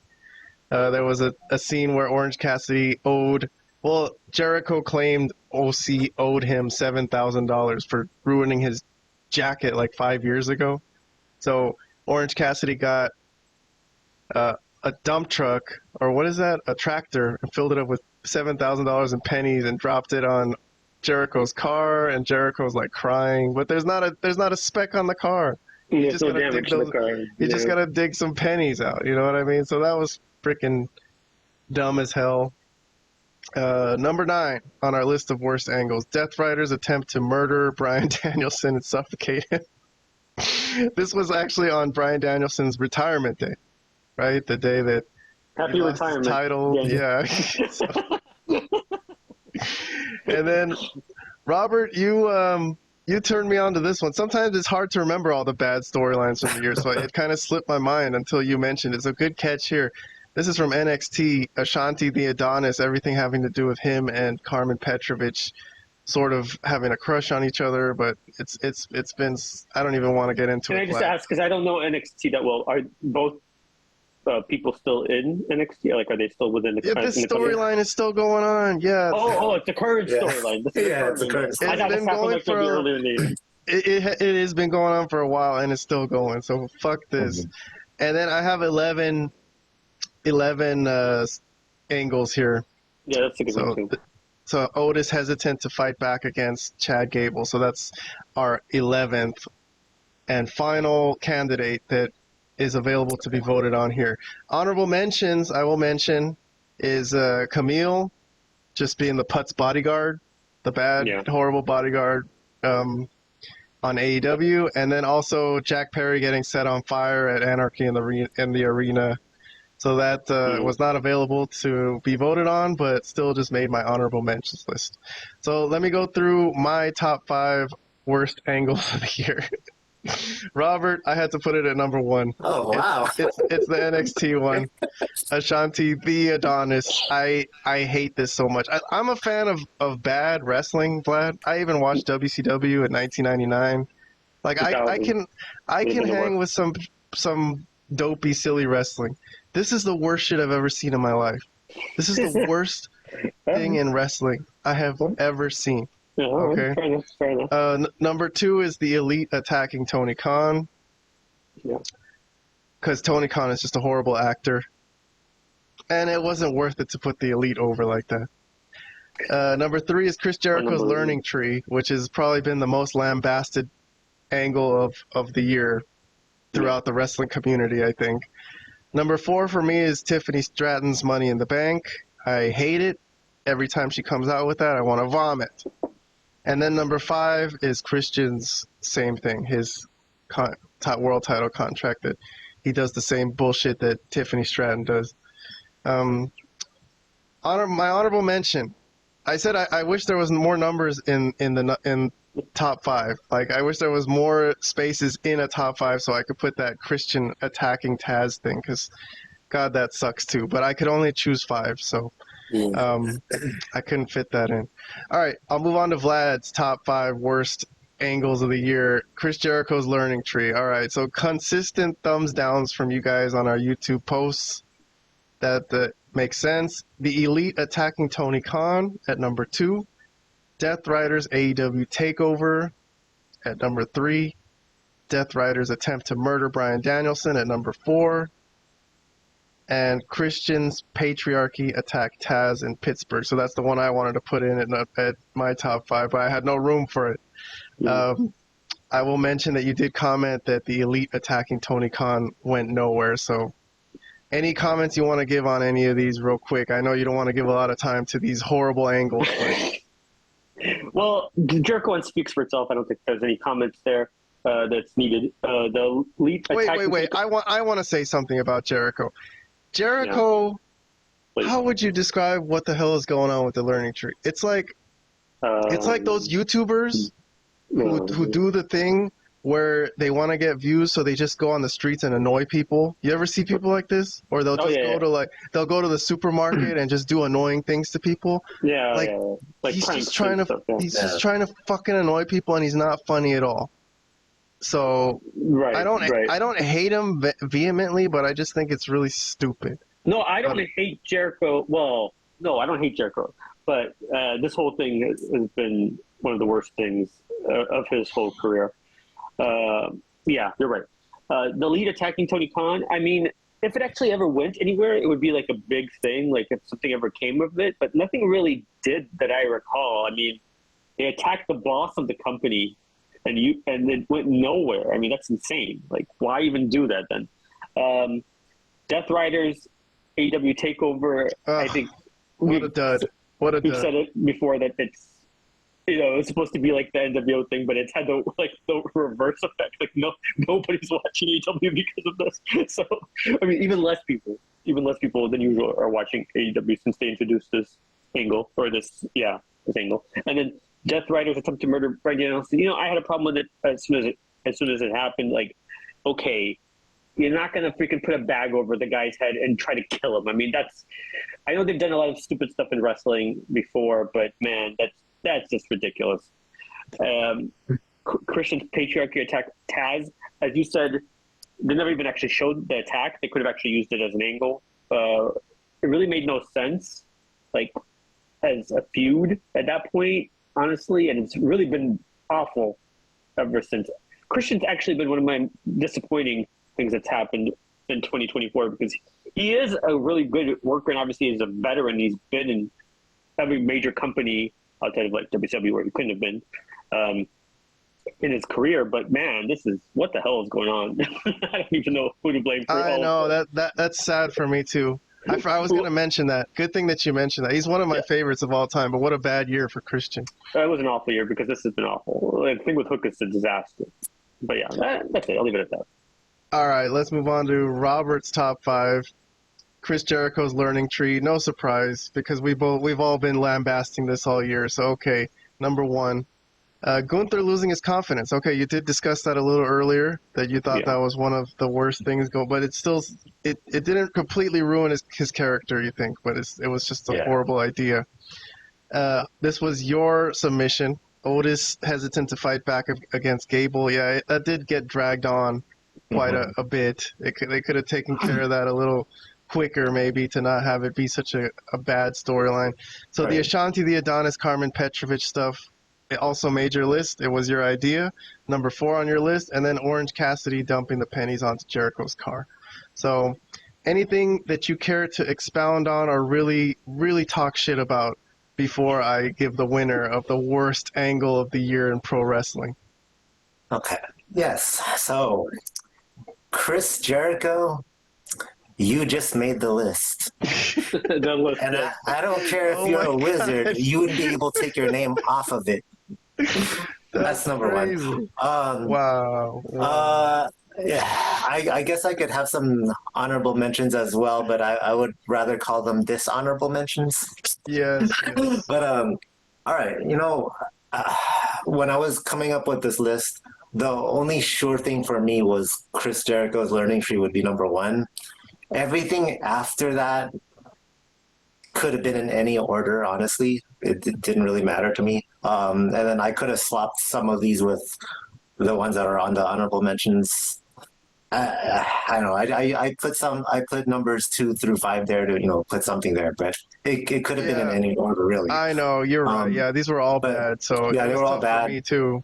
But number 1, the learning tree for sure was what I hated the most for the year. Yeah. Okay. Well, let's see if that's what won. Number 9, tied for number 9, is going to be Christian's patriarchy attacking Taz, Orange Cassidy dumping the pennies on Jericho's car, and also Christian's non-cash-in attempts. So that was number 9 with 1 point. Tied for number 7, we got Tiffany Stratton not cashing in her Money in the Bank. Death Rider's attempt to murder Bryan Danielson. So that got 2 points on our votes. Tied for number 5 for worst angle of the year, Otis hesitant to fight back against Chad Gable and the Death Riders takeover angle with 3 points. Number 4, Gunther losing his confidence, got 4 points. Number 3, Ashanti and Carmen Petrovich with 7 points. Number 2, the Elite attacking Tony Khan. So it was a foregone conclusion. This was easy. The winner is Chris Jericho's Learning Tree with 13 points. A dominant victory for Chris Jericho's Learning Tree.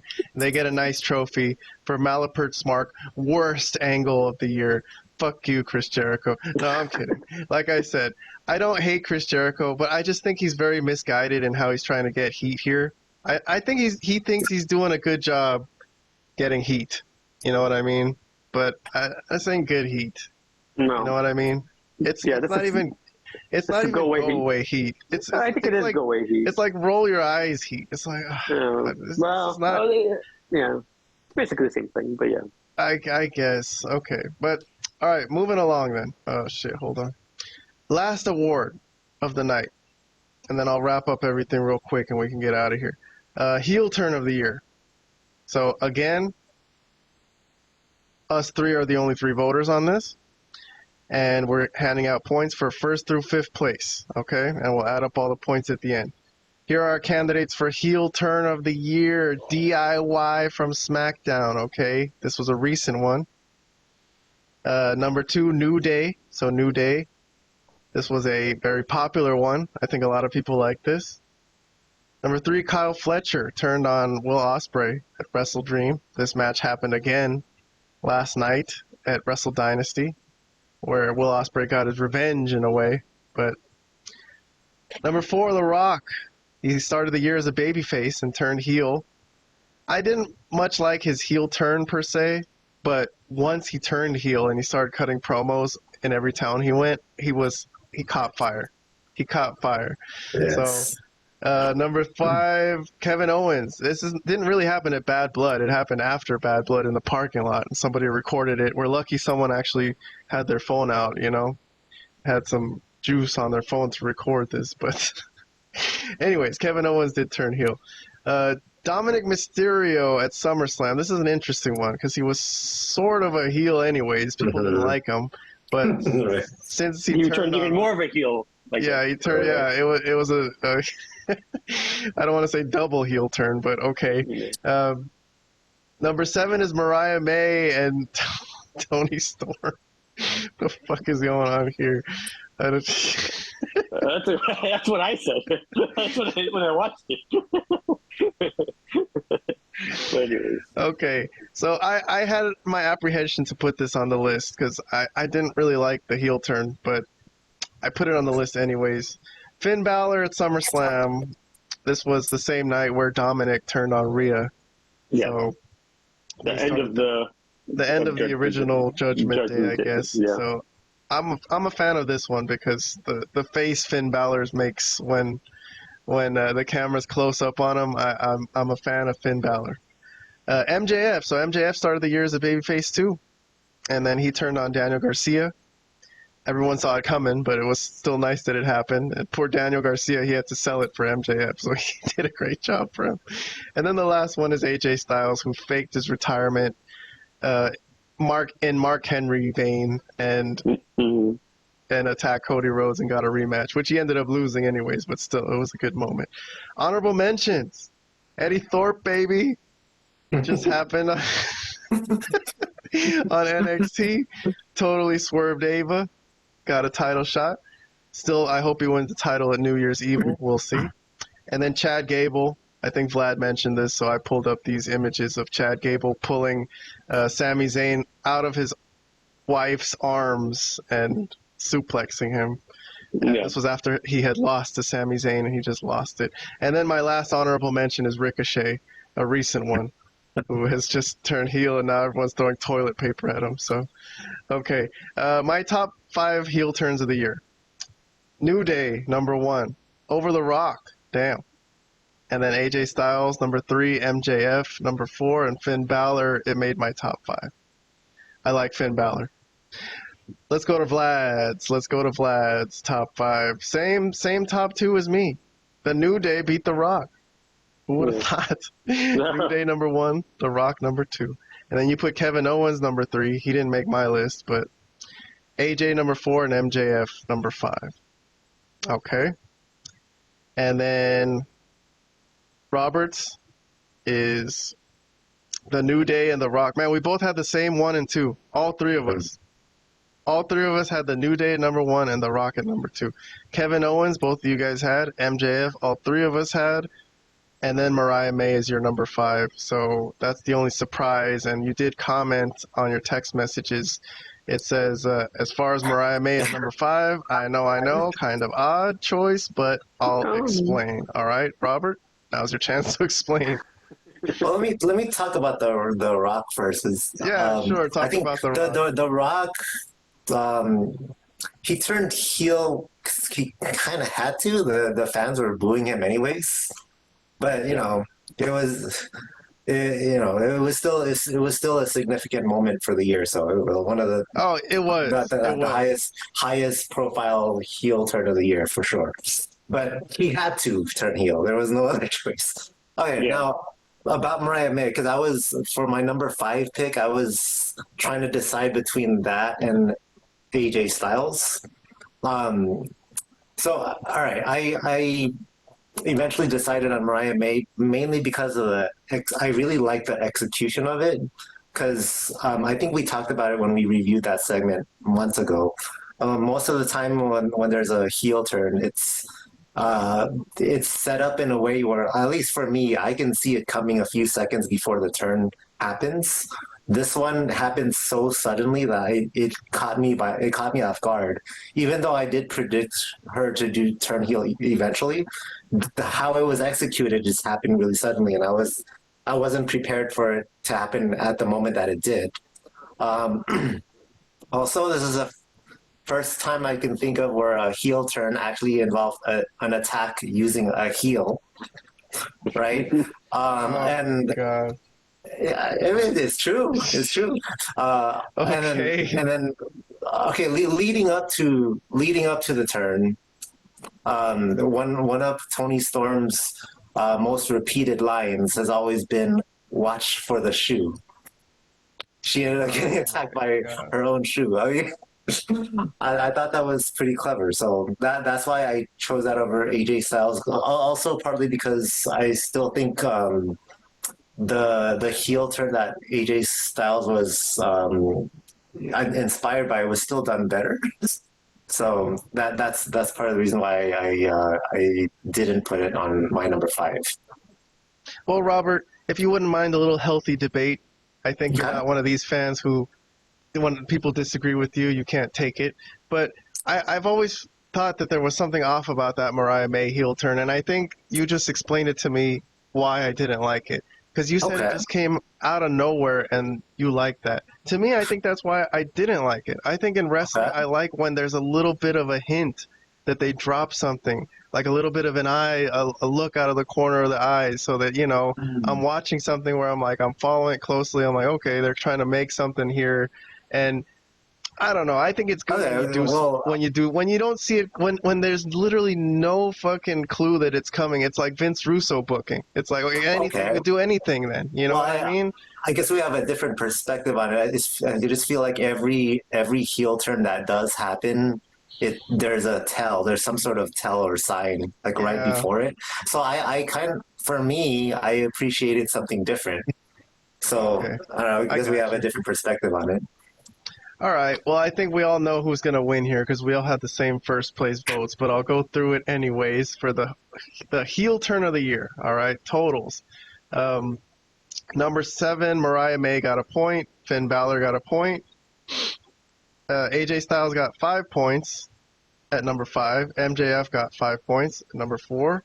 Kevin Owens got 6 points at number 3. The Rock got 12 points, so he got second place, second best heel turn of the year.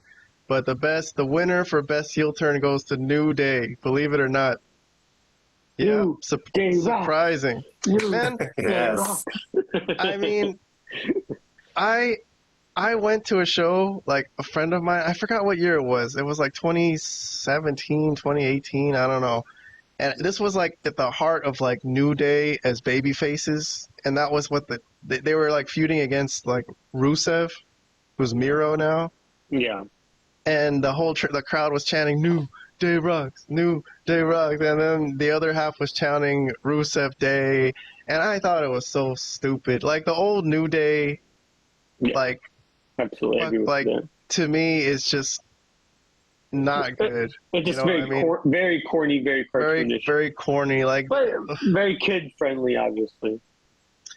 yeah, but okay. This is the New Day I like. This is good shit. Well, the reason that this won is because there's very few times where I'm just in awe, like, of a moment, and I'm just staring at the screen, shocked at what I'm seeing in wrestling. This was one of those. I was just stunned, dude. I was watching it. I had such glee as it was happening. It was great writing. It was Great writing. amazing, amazing. And I think what sold it even well, and we didn't really talk about it, but we talked about how great it was, is Big E's reaction. I think the way he sold like what was happening as they were basically turning on him was tremendous. Just chef's kiss to the whole thing. Anyways, great stuff, obviously.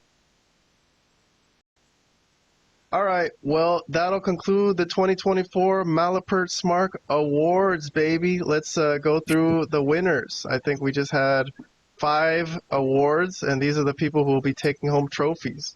So from last week, I can't believe the CM Swerve Punk and Hangman thing still. Oh and my Drew god! McIntyre won What did I the do? year. It was all my fault. I blame myself for that one. It was all my fault. Best Wrestler of the Year went to Gunther. Moment of the Year, as Vlad is lamenting, went to Hangman Page, who burnt down Swerve's house. Yeah, Didn't get any first place votes, but when we added up all the points, it ended up winning Moment of the Year. Heel Turn of the Year was New Day, and Worst Angle of the Year is Chris Jericho's Learning Tree. Okay. They still get a trophy, though, even though they were so bad. But all right, so that'll conclude our show. I do want to just gloss over a couple things, if I could, to end the show.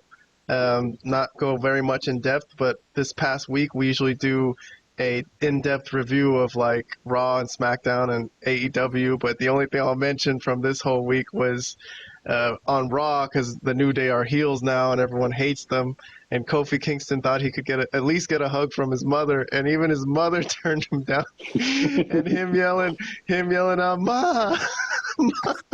yeah, that was good. That was great. This deserves a Moment of the Year honorable mention, I think. You know, as far as our awards go, but it was very recent, so it didn't make our list. But I thought this was a great moment of this week, so I will just mention that. Yeah, it was very good. Another thing I'll mention is Cody and KO on SmackDown. They set up a ladder match. Vlad, didn't we joke about this last week that like they should have a ladder match for the title? I was semi-joking, but I thought that was actually the direction that they were going. Because look, I've seen a lot of wrestling in my life, guys, and anytime there's 2 belts introduced, it always means a ladder match. That's just kind of the way. Yeah, that's what Cody said. Ladder match. Like, yeah, okay, so. I didn't think they were really gonna do it. I thought that was too obvious, but yeah, well, okay. No, I guess I called that one. Yeah. And then Cody didn't shake KO's hand. Once KO got the match, KO put his hand out to Cody to shake, and Cody just stared at him with the mean, intense stare. But that was good. That was good shit. This is from SmackDown. Good. And then our last discussion of the day is for World's End, which was a pay-per-view yesterday. But I don't really want to do a full intense discussion. I guess I could just go through the results with you, Vlad, to tell you what happened in case you're curious. Here's the bullet points of our main talking points. I guess we could just run through it. We'll see if Robert has any comments. I'll pull up some images for the moment. Give me 1 second. Okada wins the C2. All right, so that's our picture right here. The picture we've had all day. Is that him after he won? That's him? Yeah. This is him after he won. He beat Ricochet, and then he beat Will Ospreay. Was all fucked up from his first match. Ospreay beat Kyle Fletcher, but this is how he went into the second match against Okada. It was pretty hilarious. So do you think because he was all messed up like that gave him at least an out? Or do you guys agree with the booking for Okada winning? No, it definitely gave him an out, man. He was fucked up. He was really fucked up from that Fletcher match. It was good. It was good stuff. It was good stuff from Ospreay. I liked the selling and everything. So I think this turned out really well. And then Kenny Omega returned. So He's back as an EVP, and he gave Okada the Continental Championship belt and then stared him down. So, Robert, you think they're going to do that again, it seems? Yeah, because after Kenny Omega walked away, Okada was looking at that screen, the All In screen. So it looks like they're hinting at a matchup for that pay-per-view. Man, you think that would give the Continental Championship more prestige, Robert, if Kenny Omega and Okada fought for it at All In? It'll give it a lot more attention. I don't know about prestige. I don't know. I'm not with Vlad. Honestly, I think the Continental Championship is an interesting idea. Vlad has said it's an irrelevant title. I think the fact that no one's allowed at ringside and everyone has respected this is incredible. And the first time. Why can't they just do it for every title then? Why does it only go for this tournament? I don't know, but for some reason, this is a company that has constant interference and for some reason, no matter who it is, they respect this. Even Moxley's crew, everyone has respect. The first time someone comes out to interfere in a Continental title match is going to be like a crazy fucking moment. Like, I expect everyone to pour out from the locker. Like Tony Khan himself has got to come back. Get the fuck out of here. What are you doing? These two guys are going to have a match, and they're going to settle it right now and see who's going to win. So far, I think it's interesting. It's different than every other title. Do you agree with me, Robert, or am I on an island here? I didn't.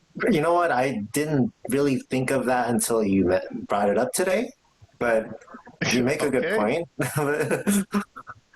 All right. Well, let me move on to Jon Moxley retaining the world title in that four-way, which was kind of a waste of time match. But Edge returned with FTR and attacked Moxley. So I don't know. He looks like he might be the next challenger for Moxley's title. And I saw a picture online of him doing this exact thing with the steel chair part in Moxley's mouth. He has done that once to Roman Reigns and to Seth Rollins, and now to Moxley. Oh, he's completed the trilogy of the Shield. Yeah, somebody put that together. Like, I don't know. Well, also earlier in the actual match, Moxley did receive the Shield powerbomb on the table. Yeah, they did the Shield powerbomb on him. That's true. All right, well, let me move on to another talking point is Mercedes Moné defeating Chris Statlander, which I don't know what the fuck they're doing with Chris Statlander. Again, just loses to Mercedes Moné, and I think she should retire now or become like a demented character, because I don't know what the fuck they could do with her after taking 2 clean losses. Yeah, she should just go crazy and start just throwing things backstage and beating people up. I really don't know. She should be like the female Hangman, basically, right? I guess, yeah. What do you do from here, Robert, after losing so many? She should burn someone's house down and get Moment of the Year. Mercedes. Yes. Yeah, she should do something. But no, I think for Statlander, I mean, look, I didn't see the match. I didn't see the pay-per-view. It was a fine match. I know a lot of people praised their first match. I think some people praised the second match from what I was reading. I can't really comment until I see it. But I think with Statlander, the tricky thing is she's really good, but she's undermined, at least from what I've seen. I think she's really good. Like, she has a great look, and she has all the tools to be a really great women's wrestler. But, yeah, she's undermined by just very, very poor booking, Then it's really what it comes down to. There was one spot, Robert, I don't know if you remember this, the boot spot stuck in the ring apron, which was really fucking stupid, man. This was the stupid AEW spot of the night, Vlad. I guess. Her foot. Mercedes Moné grabs Statlander's boot and just puts it inside the ring, or inside the ring apron. But it's not like it's tied up to. It's not like it's tied up to it. There's just like one rope here, and she just puts it next to the rope, and then just puts it there. And then supposedly Statlander is stuck there. She can't move. Yeah. She can't move. So that's how that happened. It's I don't know. To me, it just looked like she could pull her leg out. No, it looked really dumb. So that was an embarrassing AEW spot for the night. And then what's her name just ended up taking the boot off, I think. And so she wrestled the rest of the match with only one boot. So, anyways, what else? Mariah May and Thunder Rosa, I guess. Robert, did you think that was any good? It was okay. I mean, I like. It was funny when she was making fun of her dad, of Thunder Rosa's dad. Yeah. She grabbed her dad's cane and started Yeah. walking like an old man. But That was hilarious. I thought that was funny. Okay, you guys are actually kind of making me want to watch this pay-per-view in a weird way. well, Thunder Rosa went through the tax. Okay. What's the ending? The ending looked pretty good. It was a pile driver onto a table, so that looked all right. They actually broke the table. God damn! Okay. Two little girls broke this table, so that's not bad. I thought for a second it wasn't going to break. I was like, oh my god. Yeah, I know. And then the last thing I'll mention is MJF finally defeated Adam Cole, and I thought that was going to be it, but they couldn't leave well enough alone, and there was an afterbirth where the Undisputed Era came out and they beat MJF's ass, basically. I don't know if you heard about this, Vlad. I did. That hurt me. That hurt my. Yeah, that hurt I me know. that potentially, what that means, it's going to be on. That means it's continuing. Right? No, I don't think it's going to continue. But poor MJF. I mean, he's trying to sell this as best as he can. But the Undisputed Era reunite. Even Kyle O'Reilly reunites, which I thought was an awful way to do this. Like, why? Why now? I don't know. So they end up leaving MJF laying. I thought Adam Cole looked like he struggled, Robert, physically. I thought it in the match. Yeah, I don't know. I think it's starting to be time for him to call it a day in the ring. I don't think he's got it, man. Look, I don't want to talk about people's bodies, but look, I mean, just from that shot right there, he looks like shit. I mean, I'm sorry.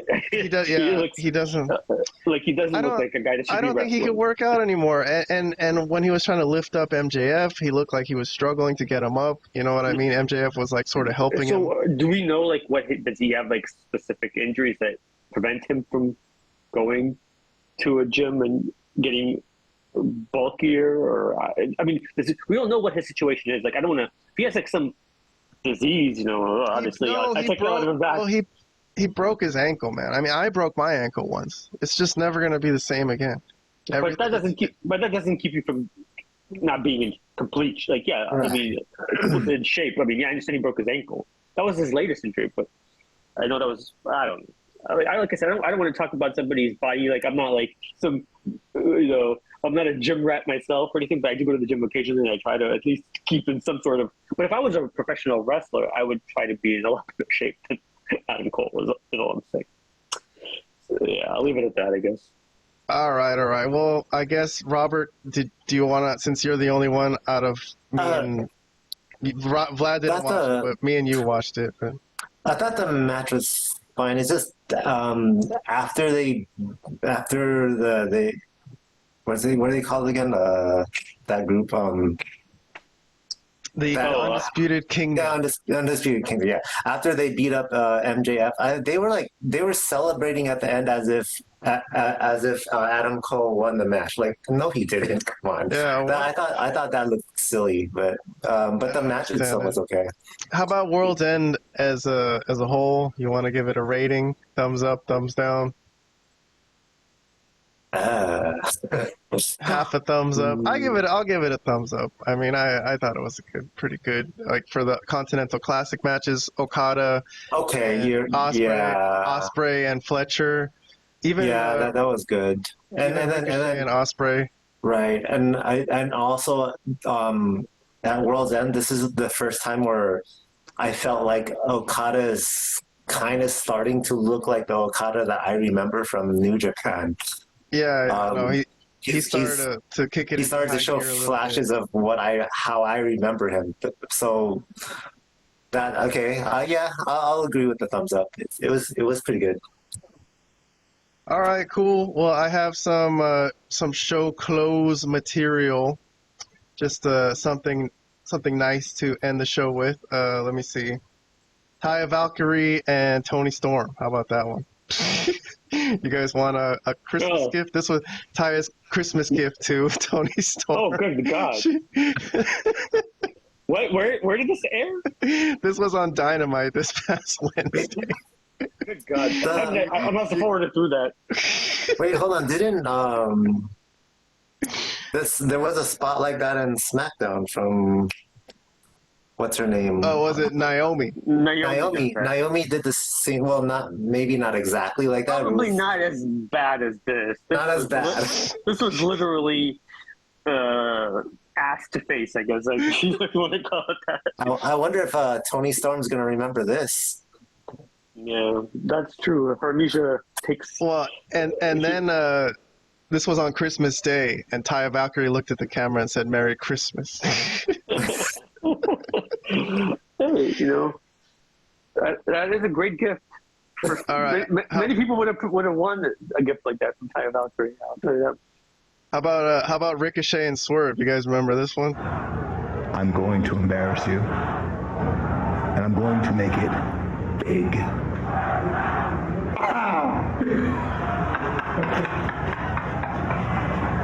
You see, that's why you ain't got no house no more.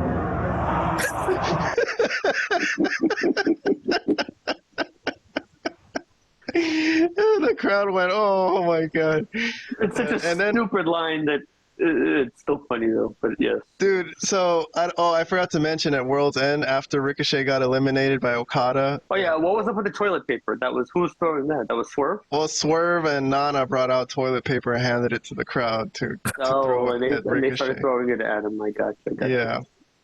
And also the last thing on our show today is saying goodbye to AEW Rampage. This was the last episode. I don't know if you saw Robert. I did. Robert. Yeah, I don't know if Robert saw.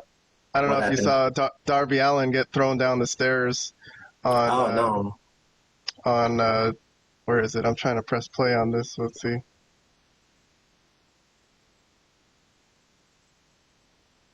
Oh, they smashed his head in. Ian Riccaboni did try to sell that, and then they threw his ass down the stairs, the poor guy. So this was how Rampage ended. But it did end kind of interesting, Vlad, that they went into the production truck, which was what they were supposed to do that day when they said they were going to take over TBS. Remember what I mean? Yeah. They went into the production truck and John which I don't think they should have made a whole big production out of ending Rampage. You know what I mean? Like it wasn't that big of a deal. They should have, if there was ever a day when they should have just ended it silently and not mentioned anything about how much of a failure this show was, it should have been this day. But it's very strange that the best segment of the Death Rider so far was on this Rampage. It's a strange company, this AEW. I tell you, like, they do things that really make you question what the hell's going on. Because, like, you said, this is the last Rampage ever. Okay, you want to make it a little bit interesting, fine. I get that. But, man, the Death Riders have been so terrible. And finally they have actually what I consider a decent, solid segment where they did the thing with Darby. And then this thing right here was kind of good. And then the way the show closed was kind of interesting, right? Like the power went out and stuff like that. And I thought that actually was pretty good, believe it or not. The ending to Robert. The ending to Rampage actually was one of the better things that AEW has done maybe in the last couple of months. They smashed Darby's head with a steel chair. They threw him down the stairwell, and then they went to the ring, called out everybody in AEW who has a problem with them, which everyone in AEW came out and brawled with Death Riders, and then Death Riders ran away and ran to the production truck and roughed up some production truck people and canceled Rampage. The only thing that didn't make sense is Tony Storm was fighting some unnamed woman. I didn't understand what was going on there. Like, I didn't know who that was. I was like, what? It was just chaos. It was just random people fighting each other. So they weren't all just fighting the Death Riders, but yeah, it was just weird people fighting with weird people that I didn't even understand what the hell was going on. But that's just my usual in AEW. But then, like, they cut the power and, like, the lights went out. And then I guess people were chanting AEW. And I thought that was kind of a cool moment for them in a way. So I'll give them a little bit of props for, the Rampage, the end of Rampage. All right, guys, I'm sorry. I've kept you guys way longer than I usually do. It was a heavyweight show. It was a year-end show. We summarized the whole year. Oh, what a year. Thank you guys for being on the show with me this year.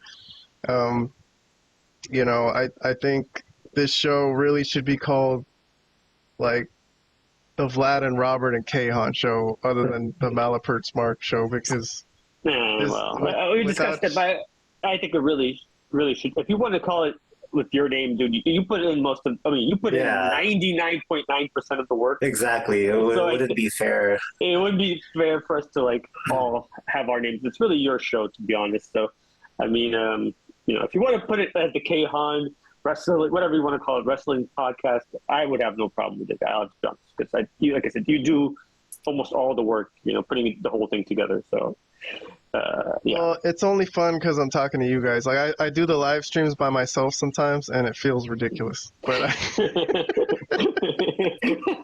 especially because you're doing it for TNA and Ring of Honor, it must be even worse because no one's going to be watching. No one's watching this. Yeah, no. But still, thank you for being on my show, guys, or on the show, whatever. But it's been a great year, and that's the end. So they're putting a bow tie on this 2024 and on to 2025. It was a good wrestling year, man. It was a really good wrestling year. I agree. Yeah, maybe one of the better ones that I've seen.